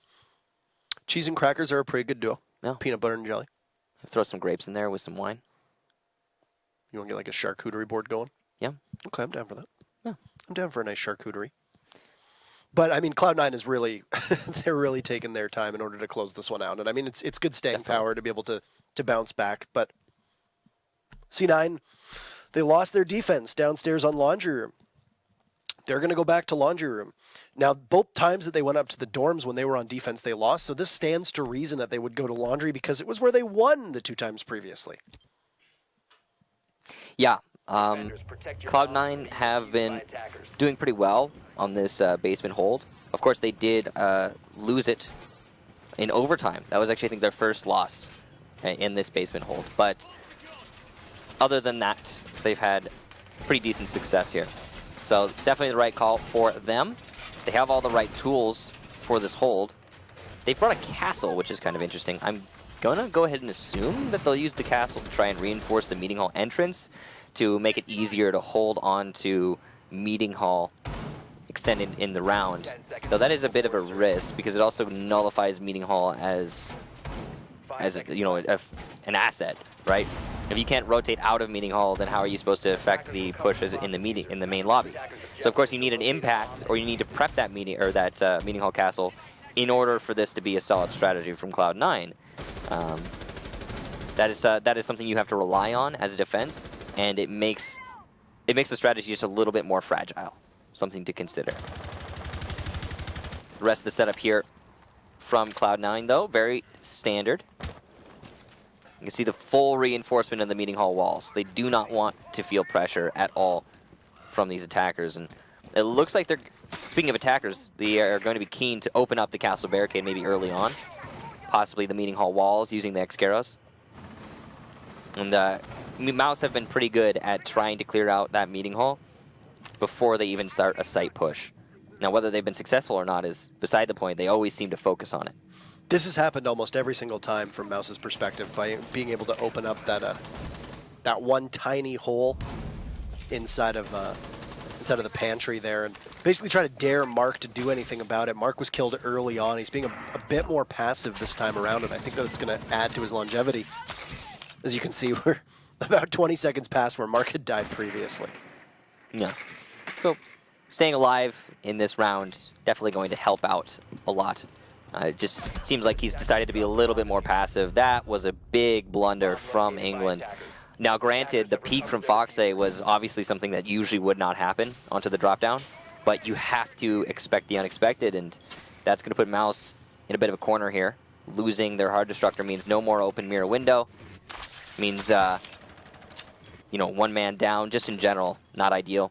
It also is going to make it clearing out those ADS is a little bit more difficult. A good start here for Hyper is he's able to get one of the Yokais, but again, that protected out Yokai is going to haunt Hyper. Foxay will get a down, but he can't possibly know about it. As Vert was going around the corner, it's unlikely that Fox is going to be able to know that he downed that player. You saw he had the impact, but with no point notifier. It's just, why would you waste it if you're not sure? Yeah, and there you have it. Vert's been picked back up. Castle Barricade will go, and Mark is there. Foxay is also available, if need be, to tag in. Mark will shred through Beastly. And there's Fox with a double kill to get Hyper and Vandal. Vert is last one alive. He's got 2 to find. He managed to take out Laxing. But you still got Foxay playing up at the double doors of Meeting Hall. You've also only got 30 seconds left. Make that closer to 20 seconds. And Vertical will need to grab that diffuser situated inside a garage. Almost unwinnable. He's going to open up the drop down in the main hallway. Retro will call this out from his Yokai drone, and the rotations from Cloud9 are abound. Vertical gets the mark from his teammates and gets a nice headshot onto Foxay. Goes for the second though, and Goddess is going to be prepared. Cloud9 take it 7-6 in map number 1. It's like I said, it takes Cloud9 all the way till the end to be able to get it, but they walk away with a hard-fought victory, as it says. So of course, that is only the first map of this best of 3. It's going to be Oregon, which was Mouse's map, if I'm not mistaken. And Bank, as the second, will be Cloud9. So they're going to be going to their comfort pick. And this should, I think, because of that, maybe be a 2-0. Honestly, I was expecting this to go all the way to the third, but who knows? Maybe we'll see an upset. I always like to reminisce a little bit. We used to have a situation where we would have the team who picked the map always lose on that map. So maybe we're going back into that era. It's entirely possible. I mean, like I said, it's Cloud9 always needs every single round they can get. They always need 3 maps usually, so I wouldn't be too surprised, But like we said, the way it usually works is that Cloud9's going to have that first map. They win that. Their opponent picked the second map. Their opponent wins that, and then you go to the tiebreaker. Not really the case here. So, yeah. I mean, Oregon going in favor of Cloud9. This was a map that was good for both teams. I think that it's probably not as one-sided as Bank is going to be. I think that Bank is very much going to skew in favor of Cloud9 just based upon the way that we've seen them play before. They've beaten some pretty noteworthy opponents on that map, despite the fact that they claim they don't practice it all that much, which I don't actually believe. Well, I mean, they did 6-2 Obey in the regular season on Bank, so that's a really heavy win right there. Obey a formidable team, even on a map like Bank, and that does show preference a little bit.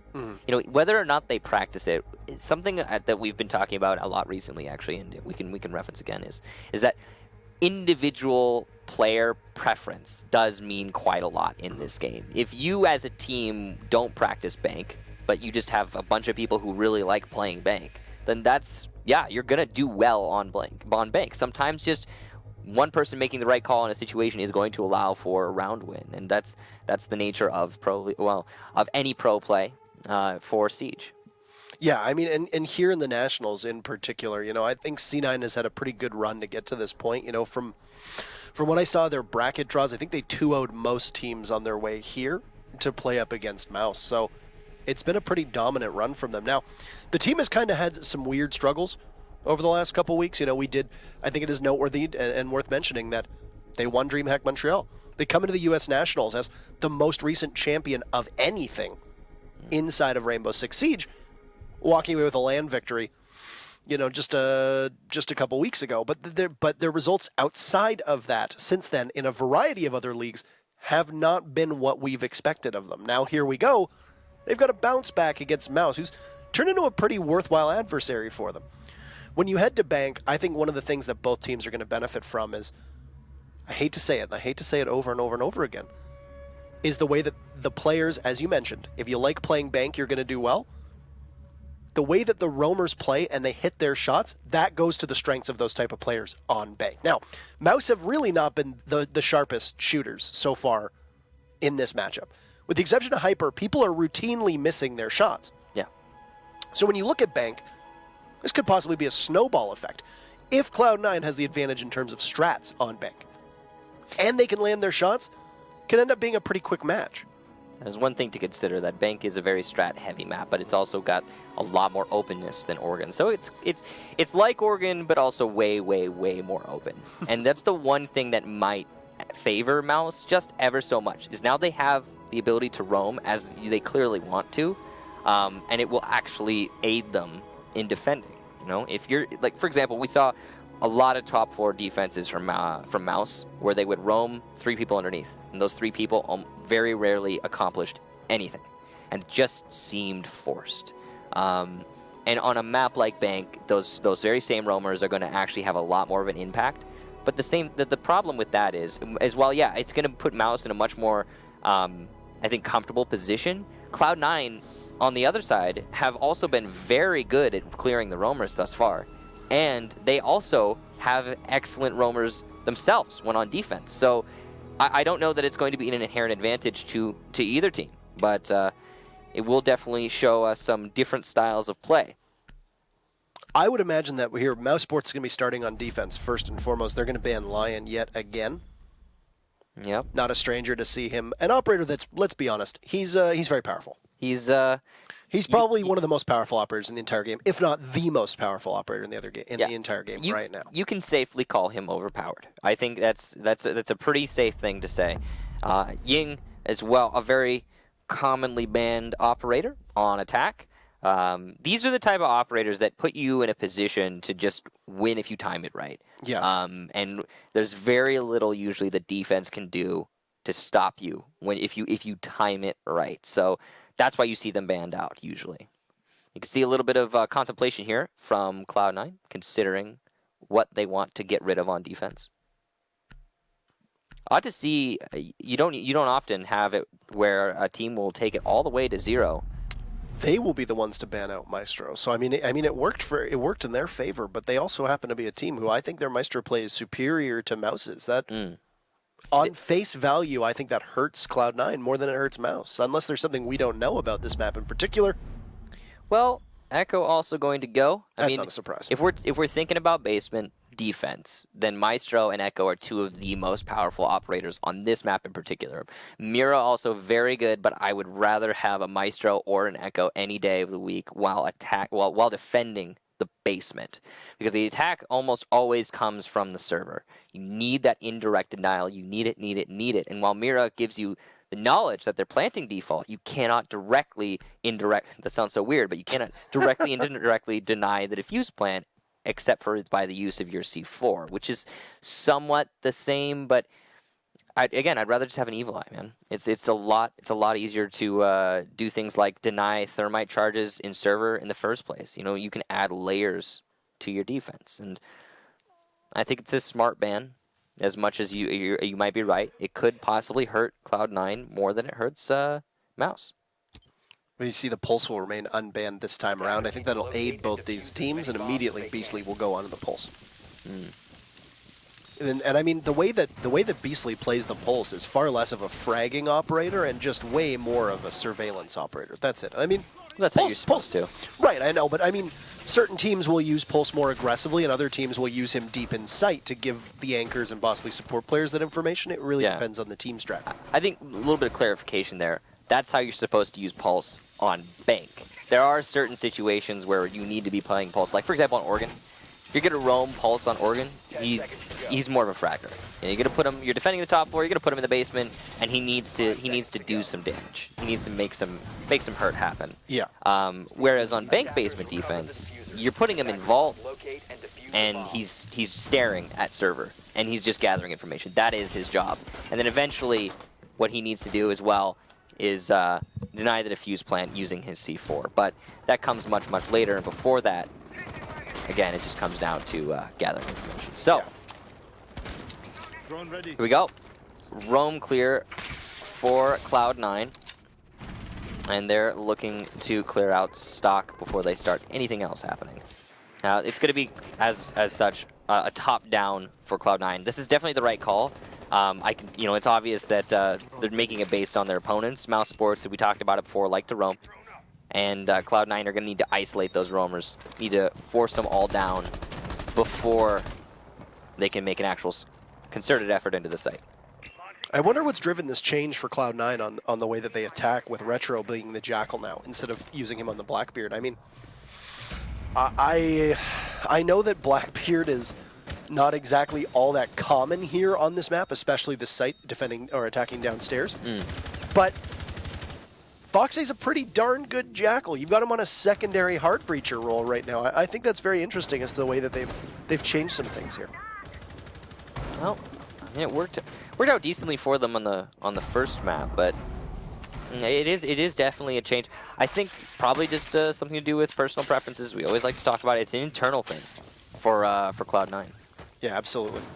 So, gonna start opening up those drop downs.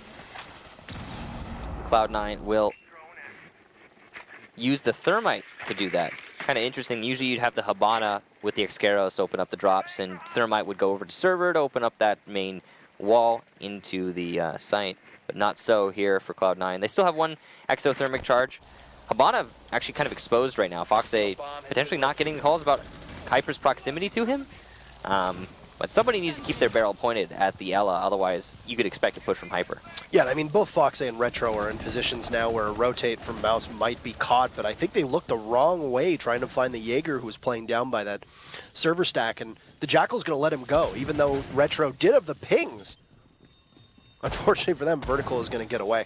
Meanwhile, the only member of Mouse who's taken any damage right now is Beastly. Ela has fallen off of the server stairs, and will sit with Beastly just over by the vault entrance. It's Foxy pushing down. There's very limited time at the moment. Yeah, it was a great call from Mouse to fall everybody back to site in the last 30 seconds. They had control of the server, but they decided to forfeit it because they knew it was the right decision. You can see Mark has gotten it down inside of Garage, but look at how little time there is. Gas canisters and smoke canisters alike going down to try and deny and cover the defuse plant. Cloud9 getting quite a lot of kills thanks to Laxing looking through those smokes, and the cover is proper as Cloud9 will get the final kill. Despite being in a poor position to win the round, they managed to make it happen. Yeah, that was a flawless round, and I think the real spearhead to that was Laxing's play, being able to see through the smoke, giving great coverage to Goddess as she went for the plant.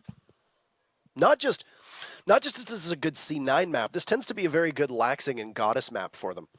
You know, and they've had a lot of success here in the various teams that they've played upon. So, I mean, it doesn't surprise me to see them working well in tandem with one another, especially when you've got Glass to see through the smoke. That's very, very powerful pushing ability. Certainly is. Laxing did a lot seeing through those smokes. If it weren't for him in that round, it probably would have been a little bit less one-sided. But the one thing to note is that while the round was one-sided when the actual action started, it also started with 20 to 25 seconds left, yes. which is really bad to see from Cloud9. They did win that, but it does not bode well for the future. You saw Mouse were holding on to server for so long, and they fell off of it when they saw 30 seconds. You could see the call. You could hear their comms through watching them play. Fall back, there's 30 seconds left. You gotta imagine if they had not made that fallback, Cloud9 wouldn't have had enough time to plant, or to even attempt to plant the diffuser. So that was definitely the right strategic call from Mouse. And it was just honestly kind of, it seemed almost like sheer dumb luck that Cloud9 managed to make it happen in the end. I mean, C9 loses rounds and wins rounds for a very similar reason that we just saw happen, is that you have Mark solo push on his own, Yeah, come in through the garage. and that worked out great. It worked out great this time around, but then, I mean, we're also very critical, and we can point fingers when Mark tends to do that, or Laxing does that, or Foxay does that, or Retro does it, because usually the only person on the team that's ever gotten escort is going to be Goddess. Yeah. And they end up pushing in all on their own, and they just get shredded, and that's exactly what just happened to Foxay there. So part of what hinged upon such a good plan of Cloud9 on that first round was this dual hard breacher setup, and they're only going to have one left, as their Thermite is the only hard breacher left. And you're exactly right. You know, pushing into the building with no drones ahead of you. No, I mean, you could do that as a Jackal, sure. You can't do it as a Hibana. You can't even. You shouldn't just have a drone in front of you as a Hibana on a basement attack. You should have a drone and at least one warm body pushing in front of you. Hibana is the most valuable operator while attacking basement because you need to open up all these drop downs. You need to apply that vertical pressure, and it's the only real way to do so. So now they've just got the option for one drop down and potentially one wall if they should so choose. They could also open up 2 drop downs, but then they won't be able to open the server wall. Definitely the call of Cloud9, but early disadvantage. You know, I can see why they wouldn't expect Hyper to be where he was, but he was. So good job to Hyper, great positioning, and early advantage Mouse. Now, they're just going to have to use the Thermite differently this time around. Probably just use one on the hatch and then try to get the other on the wall downstairs, depending on the way that it's been structured. And you can see that it has been reinforced, but no, they used both directional Thermite charges on hatches. Yeah, they decided to adjust their push a little bit here. You could see that they've shifted heavily to the west side, and it seems like they want to go for a drop-down take. But look at this. Beastly on the pulse has managed to call this rotation out, and he will be giving the information to the rest of his team. Hey, they're taking from the drops. Vandal gets a C4 kill onto Laxing as Mark is pushing in through the garage once again. But he's going to have to get quite a few more frags if he wants to recover this round. Goddess inside a garage. There you go. Mark is able to do his split push fashion. I think Goddess is just waiting for a call at this point, possibly to come through Foxay. Going to see if there's a Valkyrie camera in there to give them any spots. Smoke's gone down. Will isolate the site, but there's a C4 from Beastly to be able to tag Retro and eliminate him. That's just Mark and Goddess left, as everybody from Mouse just needs to hide for the next 25 seconds. Goddess is going to be zoned out of pushing in through that garage. That's a great toxic babe that gets thrown down, and that gas canister will do good work, but vertical will do better. It's all up to Mark, who'll just hop right in, and no withstand. Not this time. A double kill from vertical to lock things out, and that'll be Mouse equalizing. Somehow I anticipate this going all the way to the final round again. I'm foreseeing that. I can almost feel it with how how these rounds are going to play out. We're going to see this all the way to the 6-7. But okay. So first of all, my mistake calling Mark pushing garage. I mistook Goddess for Mark. But all in all, the round from Cloud9 there was pretty bad. And why was it bad? Because the Hibana died at the very beginning of the round. Yeah. All thanks to Hyper positioning himself on the square skylight stairs and getting that early frag. That's it. That is why that played out the way it played out. Otherwise, Cloud9 very likely would have shifted their attack over to the default push, which is open drop downs, isolate roamers, push them through server, plant the diffuser. But not so here. So, again, props to Hyper, and nice try. I do have to say, nice try to Cloud9, trying to recover the round by adjusting their take, but also then props to Beastly, calling that rotation out on the pulse. He also managed to get the C4 kill on the player pushing through the vault drop down, which is huge, because if he had not done that, then there would have been another angle for the rest of the defenders to have to account for. So, Beastly, Hyper, good job. Yeah, and I mean, Beastly on this pulse is just... He's a commendable player on any team. He used to do primary IGLing for Mouse. I heard you pause on trying to say Beastly. Well, I mean, it used to be Bexley. No, I was about to say like Beastly on this pulse. Beastly. Beastly. He is Beastly on the pulse. Yeah. Well, I mean, he's Beastly. on the pulse, Parker. It's just the pulse raises his stock as a player so much, and he, you know, you can. It's the same with Vandal on the Ying. They're both players that are capable of doing well on other operators, but you can just see the comfort that they have there. And when you have him on the pulse in particular, it's really valuable. He's going to be trading out. He's going to be keeping the UMP, but trading out the operators. He'll switch on to a castle this time around from above. They're trying to do the typical CEO lockdown strategy involving a Mira, involving the castle barricades, kill a lot of time, and force C9 to have to wrestle that second floor control away before they can really push on the Teller's Archive site. That's something that is pretty standard. Hold on to the top floor, and as we talked about this before the match even started, that's something that Mouse likes to do a lot. Yes. Have those roamers be present, and they actually have had a very light roam presence while defending the basement. Hyper did manage to get that kill off-site, but in the early stages of the last round, but it was still just him, and he fell back really quickly. But here on the top floor, well, not on the top floor, but you know what I mean. Here defending the top floor as roamers, now you can see how Mouse typically plays.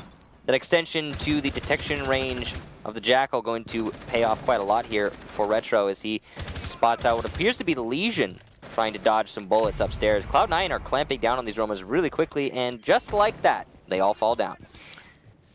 Yeah, you've got the Glaz up there. You don't want to take that fight. The fact they've been able to move Laxing indoors so quickly is really a bit of a surprise, and that for Mouse is what's most worrying. Vandal's going to take some damage, and so will Vertical, and both of them will have to try to scamper off after getting lit up from above. It sounded like the Jackal and the Zofia both putting in a lot of work from C9. Vandal is trapped right now. He cannot leave the corner of Printer because he is being held in place by Retro right above on the drop down. But he is successfully wasting time. He's going to go for a rotation through the wall. I think he may have used his C4 or someone impacted him out of that wall. So good teamwork there. If it was an impact, good job to Vandal if it was a C4, no matter what. It was a C4, so they have different explosion patterns. So if you see the 5 sides there. Really? Yes, I believe it's a pentagon, the pentagonal shape. You can see that it's a C4, so there you go. Look, it looks kind of like a pentagon. There you go. Nice. Just in case people were curious. So anyway, Vandal had to shoot his way out, but 20 seconds and C9 trying to go in towards the Teller's desk here. That's Goddess sprinting in vain as Vertical is going to be there to greet her. Laxing and Mark will now be 2 very important pieces. Laxing could have just possibly saved the round for his team. 2 major kills. He'll get traded out as Vertical gets the final kill that he needed on him. Going around the corner, Mark trying to get it down, but Foxay's last man standing, and no, he is on an island. That will be Mouse putting 2 in a row together. Laxing could have just saved the round for the team by taking out Hyper from below that hatch, because you can sail a C4 all the way up through the hatch and catch some of the attackers, but not this time. No, Hyper gets spotted out. Still, a good effort from C9, but an even greater read from Mouse. I got to commend the roamers for Mouse in that round. They were being pinched very efficiently by C9 on the top floor, and they all managed to make it out with their lives. And then further, they managed to spread out the Cloud9 attack quite a bit. You could see Cloud9 were very distracted with the roamers who pushed over to the open area, most notably Vandal, who used his C4 to stay alive by rotating out of Printer.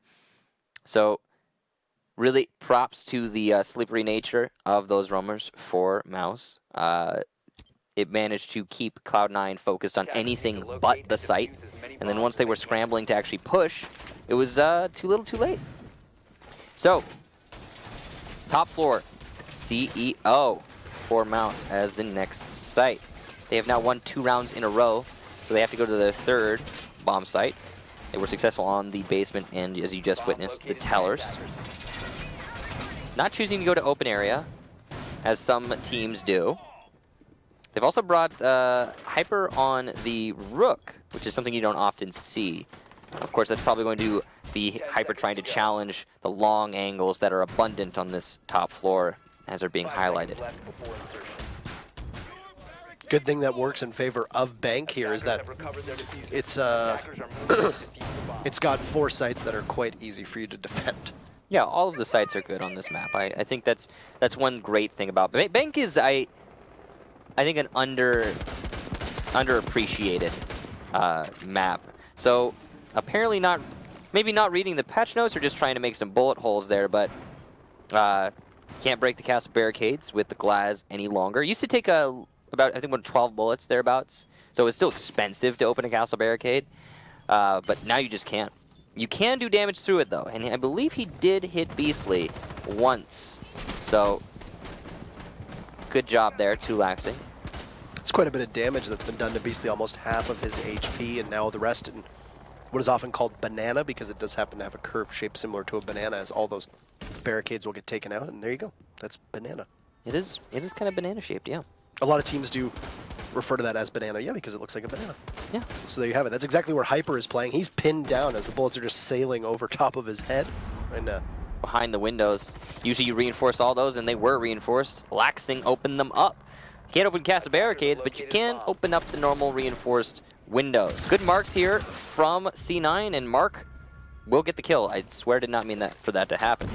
The lifeline will disrupt his other opponent. That's Beastly on the other side of the doorway. The proximity detonation tells Mark he's got somebody on the left or right immediate, but Retro on the drone will be the one to confirm before he starts getting into the action, pushing from the square skylight. This is a good crossfire, as you can see from Cloud9, right down the middle of the site. Yeah, that's beautiful right now, and it means that Mouse will have to just simply go for a reflex test. Mark originally failed, but was able to make it up with a nice bullet spray through the wall and tag Beastly and get him with that bullet pen kill. Meaning that Mouse have not technically lost control, but they are in a very bad situation, as now England, with his back turned to Retro, will not have any better luck than the rest of his team. Goddess finding Vandal means it's all up to Vertical. The Valkyrie inside a janitor closet.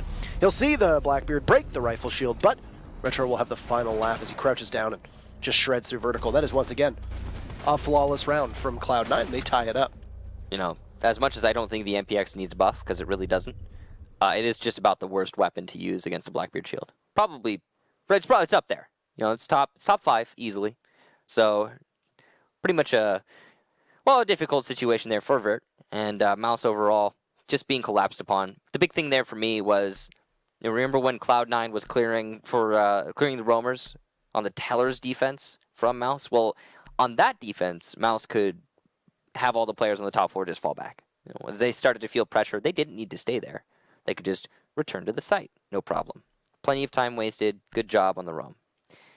But when you're defending the top floor, the take from Cloud9 is equally as efficient. They completely circled that site, and they just squeezed. And Mouse had nowhere to run to.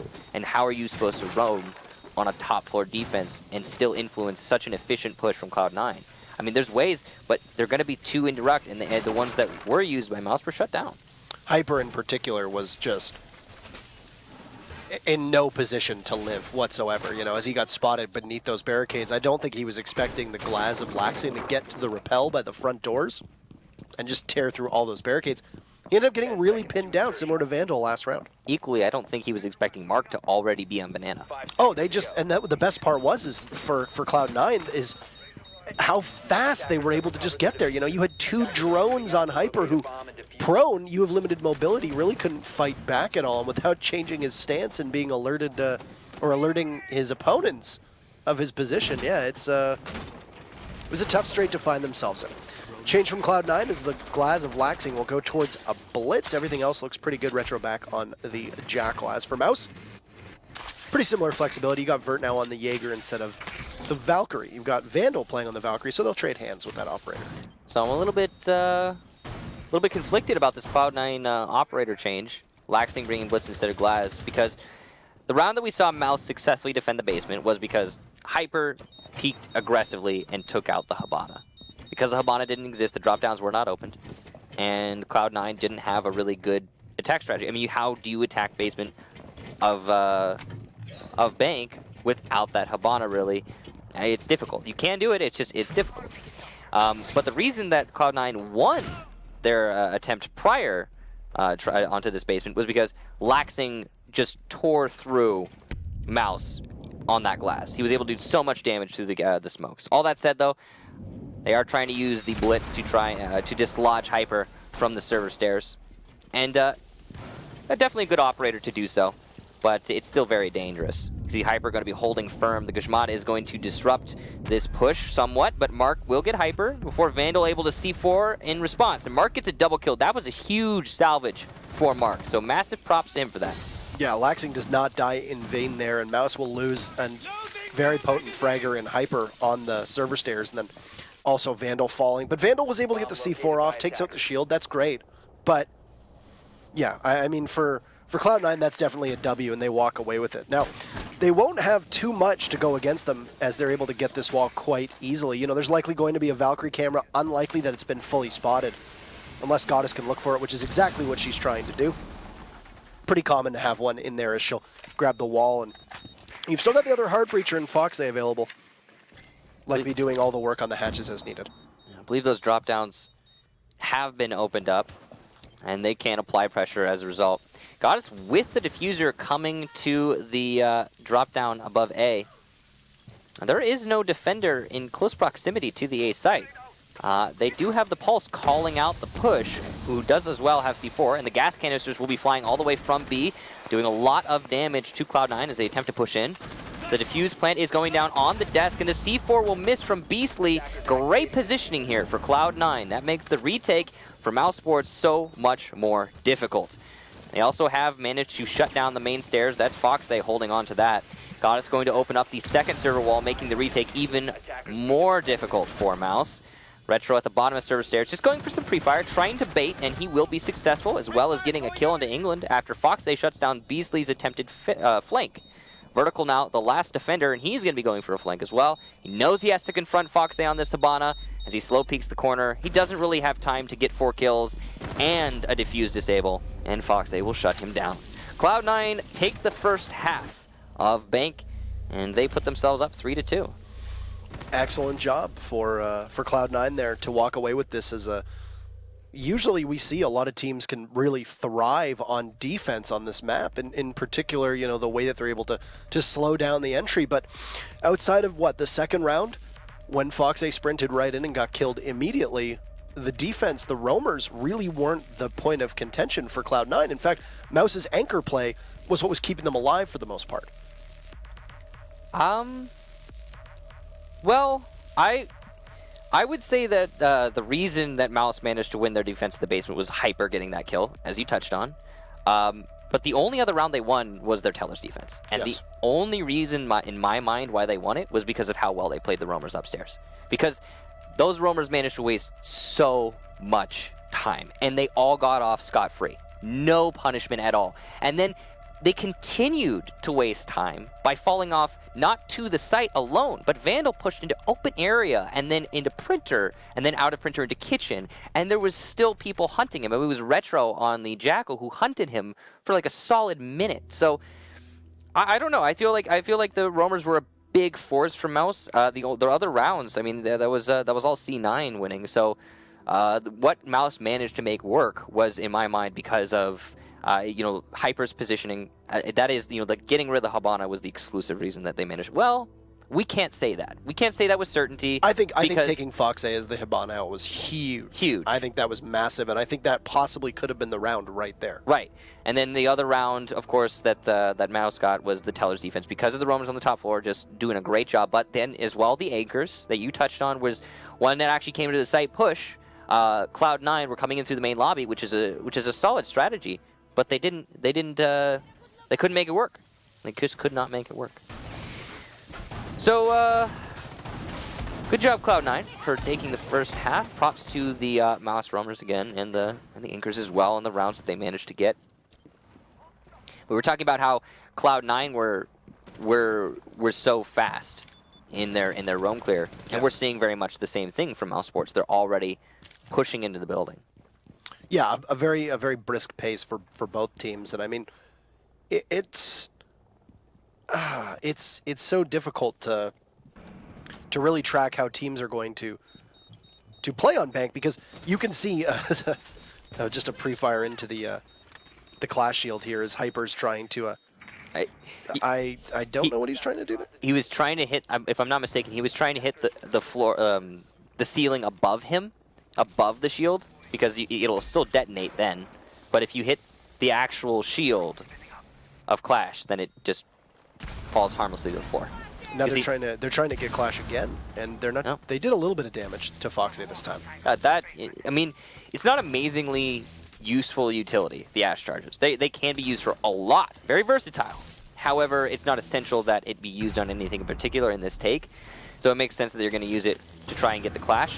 The grenade, a little bit more useful. Here comes a push, though, from a Jaeger of Mark, and he gets a double kill! Clash with great communication. Hyper will finally shut down Foxay on the Clash, but the damage is done.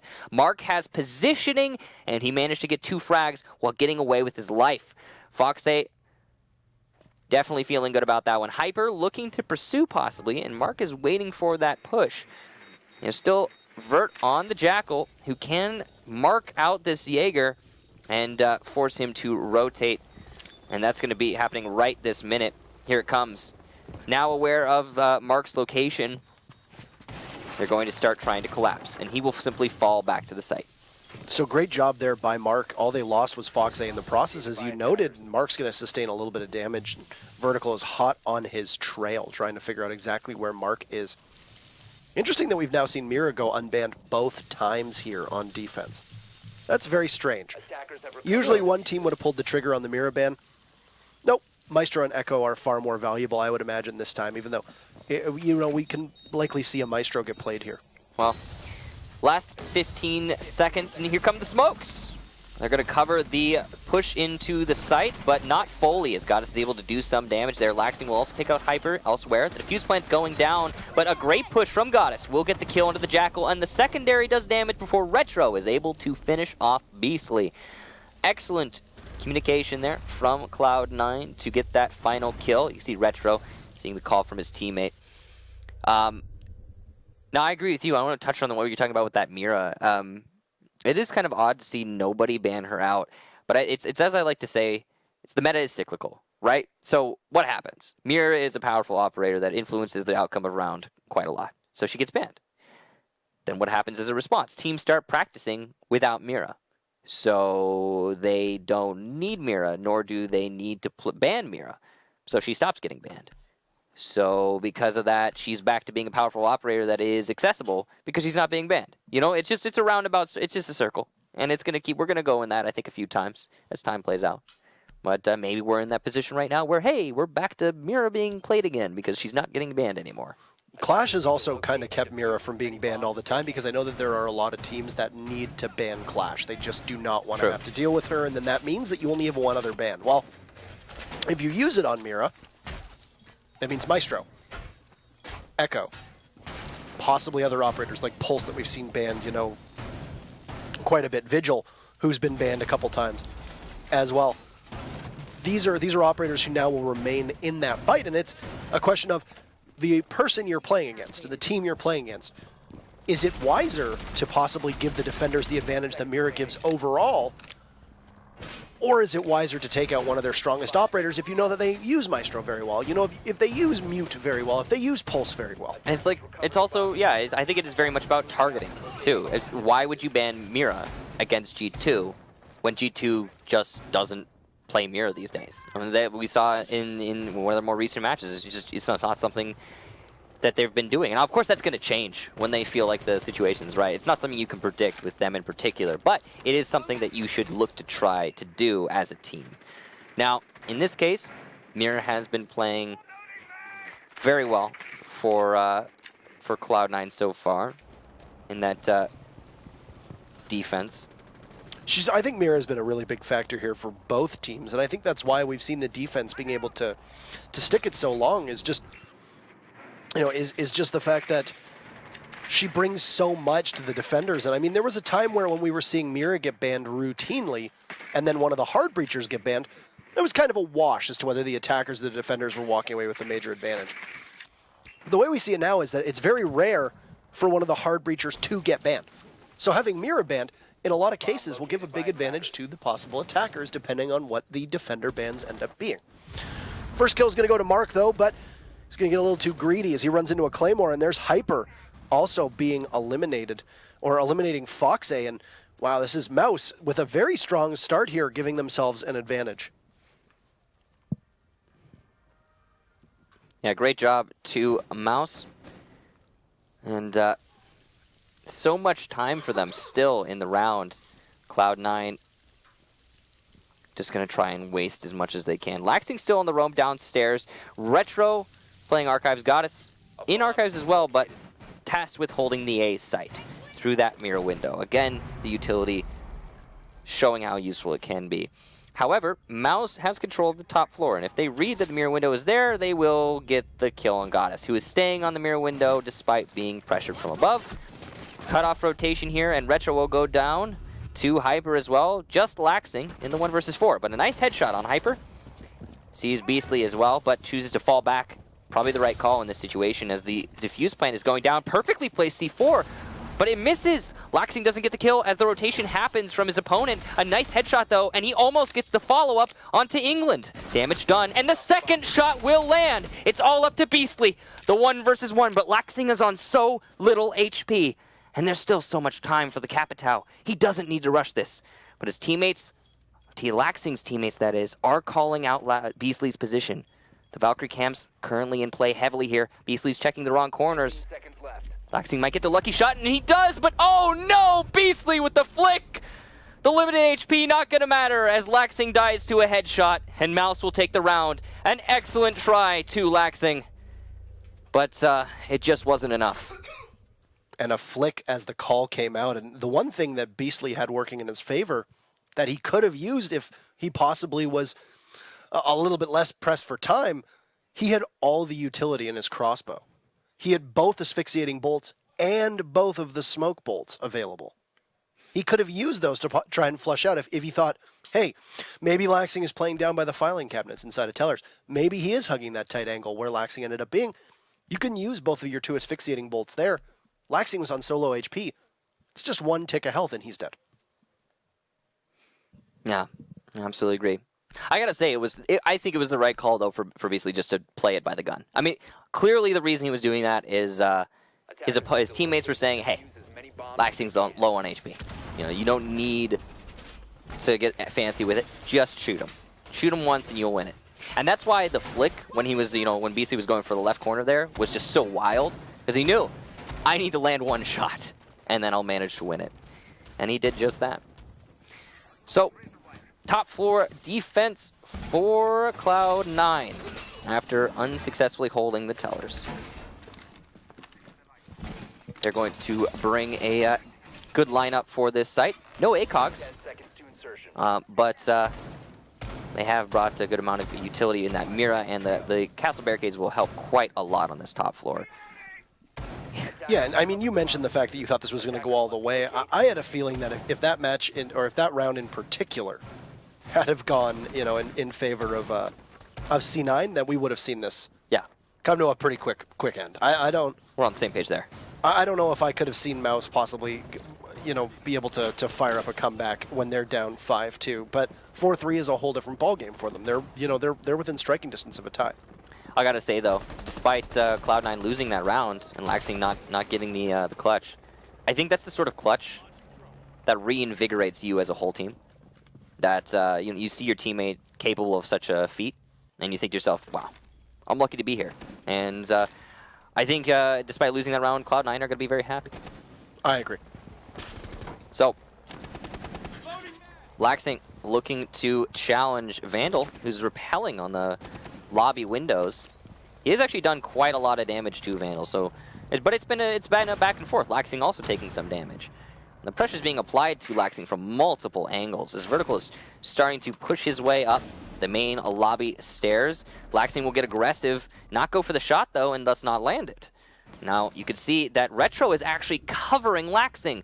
An excellent angle play there for Retro on the smoke. Hyper though will shut him down, so the second peek for the attacker successful. But Mark there, again, the support here for Cloud9 is crazy. They are holding on to Banana like it's their last meal. Vandal setting up the nade, and it will miss entirely. But Foxay also getting another kill. England goes down. That's the roamer downstairs. mousesports trying to take this main lobby, and they will be hopefully unsuccessful. Cloud9, a great lockout. I think it's interesting that you noted that there's no ACOG on defense here. Usually we won't mention every single site whether an ACOG gets brought or not. Yeah. But an ACOG on CEO upstairs is so commonplace now that it's worth mentioning if it doesn't show up. You know, we see teams, G2 for example, SK for example, they'll bring a Doc or a Rook and they'll stick them up at the top of the spiral stairs and use them to take long-range engagements. Vandal is going to eliminate Laxing, but he's on very low HP. He's got Beastly there, who's full health. Still very winnable for Cloud9, especially with the utility that the Capitao has available. But Foxay, inside a Skylight stairwell. He's in a good position to possibly pounce upon Mouse if they're not really looking. Beastly will go to drone.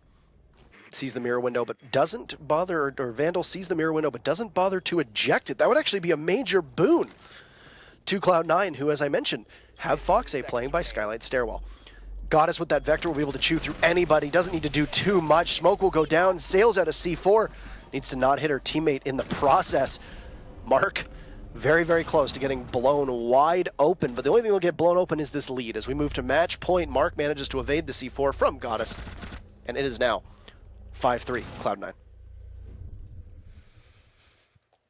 So, Cloud9 match point, series point. I was expecting this to go all the way. It could still, but Mouse are going to have to win 2 in a row to make this happen. And yeah, you were talking about the ACOGs. Do you want to finish that thought? Once I'm done coughing. If feeling all right there, Parker? I'm very, very dreadfully under the weather. Yeah. So I apologize. It happens. I apologize if anybody's heard any coughing or sneezing or anything like that. I also can't speak for more than like 10 seconds without needing to take a really deep breath. Life is rough, man. But you make it through. I make it work. I went to Scotland last weekend, and I feel like a little bit of the Scottish flu came back with me. So it's unfortunate. So I get sick. I mean, when you travel as much as we do on planes, it's really a wonder that we don't actually get sick more than we do. So yeah. Anywho. The ACOG, the whole reason behind the ACOG is that, I mean, you're going to see a lot of anchors with the ACOGs come out, especially on CEO. You end up in a position where you're trying to guard the entire lobby area on defense. You're basically playing full court press, and you're also trying to make sure that anybody on top of parking garage or anybody that's on rappel by the big windows or even by the windows by the front doors of bank can't just do that without any issue from the defenders. That's why we see a Doc. That's why we see a Rook play those ways. We've seen Maestros be able to do that too, but the biggest problem there is that if Maestro dies, you lose his Evil Eyes, whereas losing a Rook is not the end of the world, providing you've already used both of his impact grenades as well as his armor plates. I absolutely agree. On that top floor, I mean, the angle play is just so important with those ACOGs. But Cloud9 managed to make it work for them, or for themselves regardless. They didn't even need one. You know, I was kind of reminiscing when we were actually talking about that earlier in the round, because it was, in the past, they would have had 3 ACOGs. Yep. They had a Smoke, a Bandit, and a Jaeger. And it's just so odd to think about how the game has changed. Very, very in the past there, though. But Sure. I mean, I don't think you can say Jaeger ACOG without a significant portion of people just blacking out in anger. So, I mean, it's one of those. It's just one of those things where people are obviously still a little touchy on the subject there. But anywho, 1 minute in, and Mouse have managed to get to the bottom of these server stairs. They're confronted by a castle barricade. Good thing that Hyper happens to have a breaching round in his hands to just completely blow it open. You can see that Cloud9 are just holding on to the server. They're doing their best to deny this push from mousesports. Interesting play from Mark. He's probably just trying to bait for his teammates. That's the only thing I can imagine is happening here. But the thing is by baiting for his teammate, he has now trapped himself. Potentially, if there's an attacker above him, and there seems to be one, yes, in fact, waiting for him to rotate. Foxay, though, can go for the pre-fire and salvage this, or Vandal can just miss his shots. And that seems to be the one that happened. You can see those 2 defenders inside a server are actually trapped by, their own plays. They have castled themselves in here. Mouse are putting a lot of emphasis on those main stairs, trying to push down and look for some kills. They haven't been able to get any, though, just yet. As we come to the last minute, it's been an action-packed first 2. Yeah, and I mean, at the same time, we haven't really seen much of Mouse's strategy bear any real fruit. They've been quite successfully thwarted. But now look at this. Elysian Mine's going to get tossed right up. Goddess takes out Vandal. You've also got Mark on the roam. And Laxing will use both of his goo mines to give the position away. He's going to get flashed, and he'll move out of elevator. And there we go, towards the main stairs. Look at that, Laxing with one, can't go for a second, tries for it, but misses. It's Retro who will end up getting it. Hyper gets one, Beastly gets one. And what was looking to be a lockout from Cloud9 will not be the case. Mark's position will be given away by the Hibana. Foxay drops to take out Beastly, and it's all just up to Hyper. He'll get one. This is very winnable. We're on match point. Hyper doesn't hold that diffuser, though, and he'll be getting pinged away. It's all up to Foxay, and he'll finish it. Seal the deal, Cloud9. 2-0 over Mouse. What a clutch from Foxay and Cloud9 as a whole. Great try from Mouse, but it's just not to be. We didn't get to go all the way this time, but it was certainly a hard-fought 6-3. So that's it for Mouse C9. Ultimately, an excellent play here, and I think it really did play into what we were talking about before the match started, which is that Bank was far more of a... How can I say this? Far more certain than Oregon. So, congratulations to Cloud9. They'll square off against Obey next week. And as for Mouse, their journey has come to an end in this round of the U.S. Nationals. Now, keep in mind, there are still the 2 wildcard spots, as well as another 2 that need to qualify in our next stretch of play. So, Mouse could conceivably still manage to make it through, but I mean, it's a bit of a disappointing result for them because they made it to the finals last time, if you recall. In our first stretch, they made it into the Final Four. They're not going to get there this time. Yeah, they still have time, though. There's definitely opportunities for them to try and get that spot in the finals. Yeah. So I mean, there's plenty of opportunity. You know, we've only gotten 2 so far, as was mentioned, both Noble and Space Station. So there's lots of time. 6 more spots. It would stand to reason that I think Mouse is probably going to get in. I think I'd be a little surprised if they didn't. They're definitely one of the top contenders, despite losing to Cloud9. I mean, who is also one of the other top contenders. So, you know, this is not a surprising result in the match itself, but I would not be surprised as well if they manage, Mouse managed to get another chance. Now, you get to vote for the MVP, and we get to pick who we thought. My pick is going to be Laxing. So if you think that Laxing was the star of the show, great on both sides of the field, excellent job as Glaz was able to open things up for his team on so many executes, not just on Oregon, but also on Bank. He's my MVP. And my MVP is going to be Hyper. Just in general, of course, playing excellent on his fragging role, but having a lot of very close calls in that match. There were the one thing that stood out to me the most was his attempted clutch as the IQ on Oregon in the basement. He didn't win it. He lost, but it was just so close, and the mechanics in the attempt were really beautiful. So, got to give him props for that. But yeah, you can vote on who is going to be the overall match MVP. Of course, we'll have that pull up shortly, hopefully. Yeah, and I mean, if you think that I'm right, which I am in this case, then it's Laxing. Well, I think overall, I think you're right too. I mean, I want to disagree, but that was a pretty decided victory for Cloud9. I mean, also Hyper played extremely well, and I mean, there are a number of these rounds where you look at that they don't win without Hyper playing the way he played. I also honestly would have given my MVP on Cloud9 to Laxing, but there were other standouts on Cloud9. It was like, for example, Mark had I think he was the top fragger there on Bank, and he did a really good job of just alleviating the pressure from Mouse. So I mean, you know, at an individual level, if we're talking about Mouse, again, I think Hyper was the real standout for me. But the whole of Cloud9 played excellent. I don't think there was really anybody who dropped the ball necessarily on that team. You know, there were a couple of really clutch moments from a lot of different people, and I think that speaks to the way that these teams were as competitive as they are. We came into this expecting it to be very close. Yes. The first map could not have been closer. Oregon going 7-6. Bank, a bit of a different story, and we didn't end up seeing Border as our third map, you know. So, I mean, I think this shook out as well as we thought, and it's interesting that Cloud9 has now bounced back after they've had a weak showing as a team over the last couple weeks in other leagues, now to find themselves in this position where they actually did quite well. I think the thing that stands out to me the most is that Mouse needed to be more successful on their defensive half of Bank.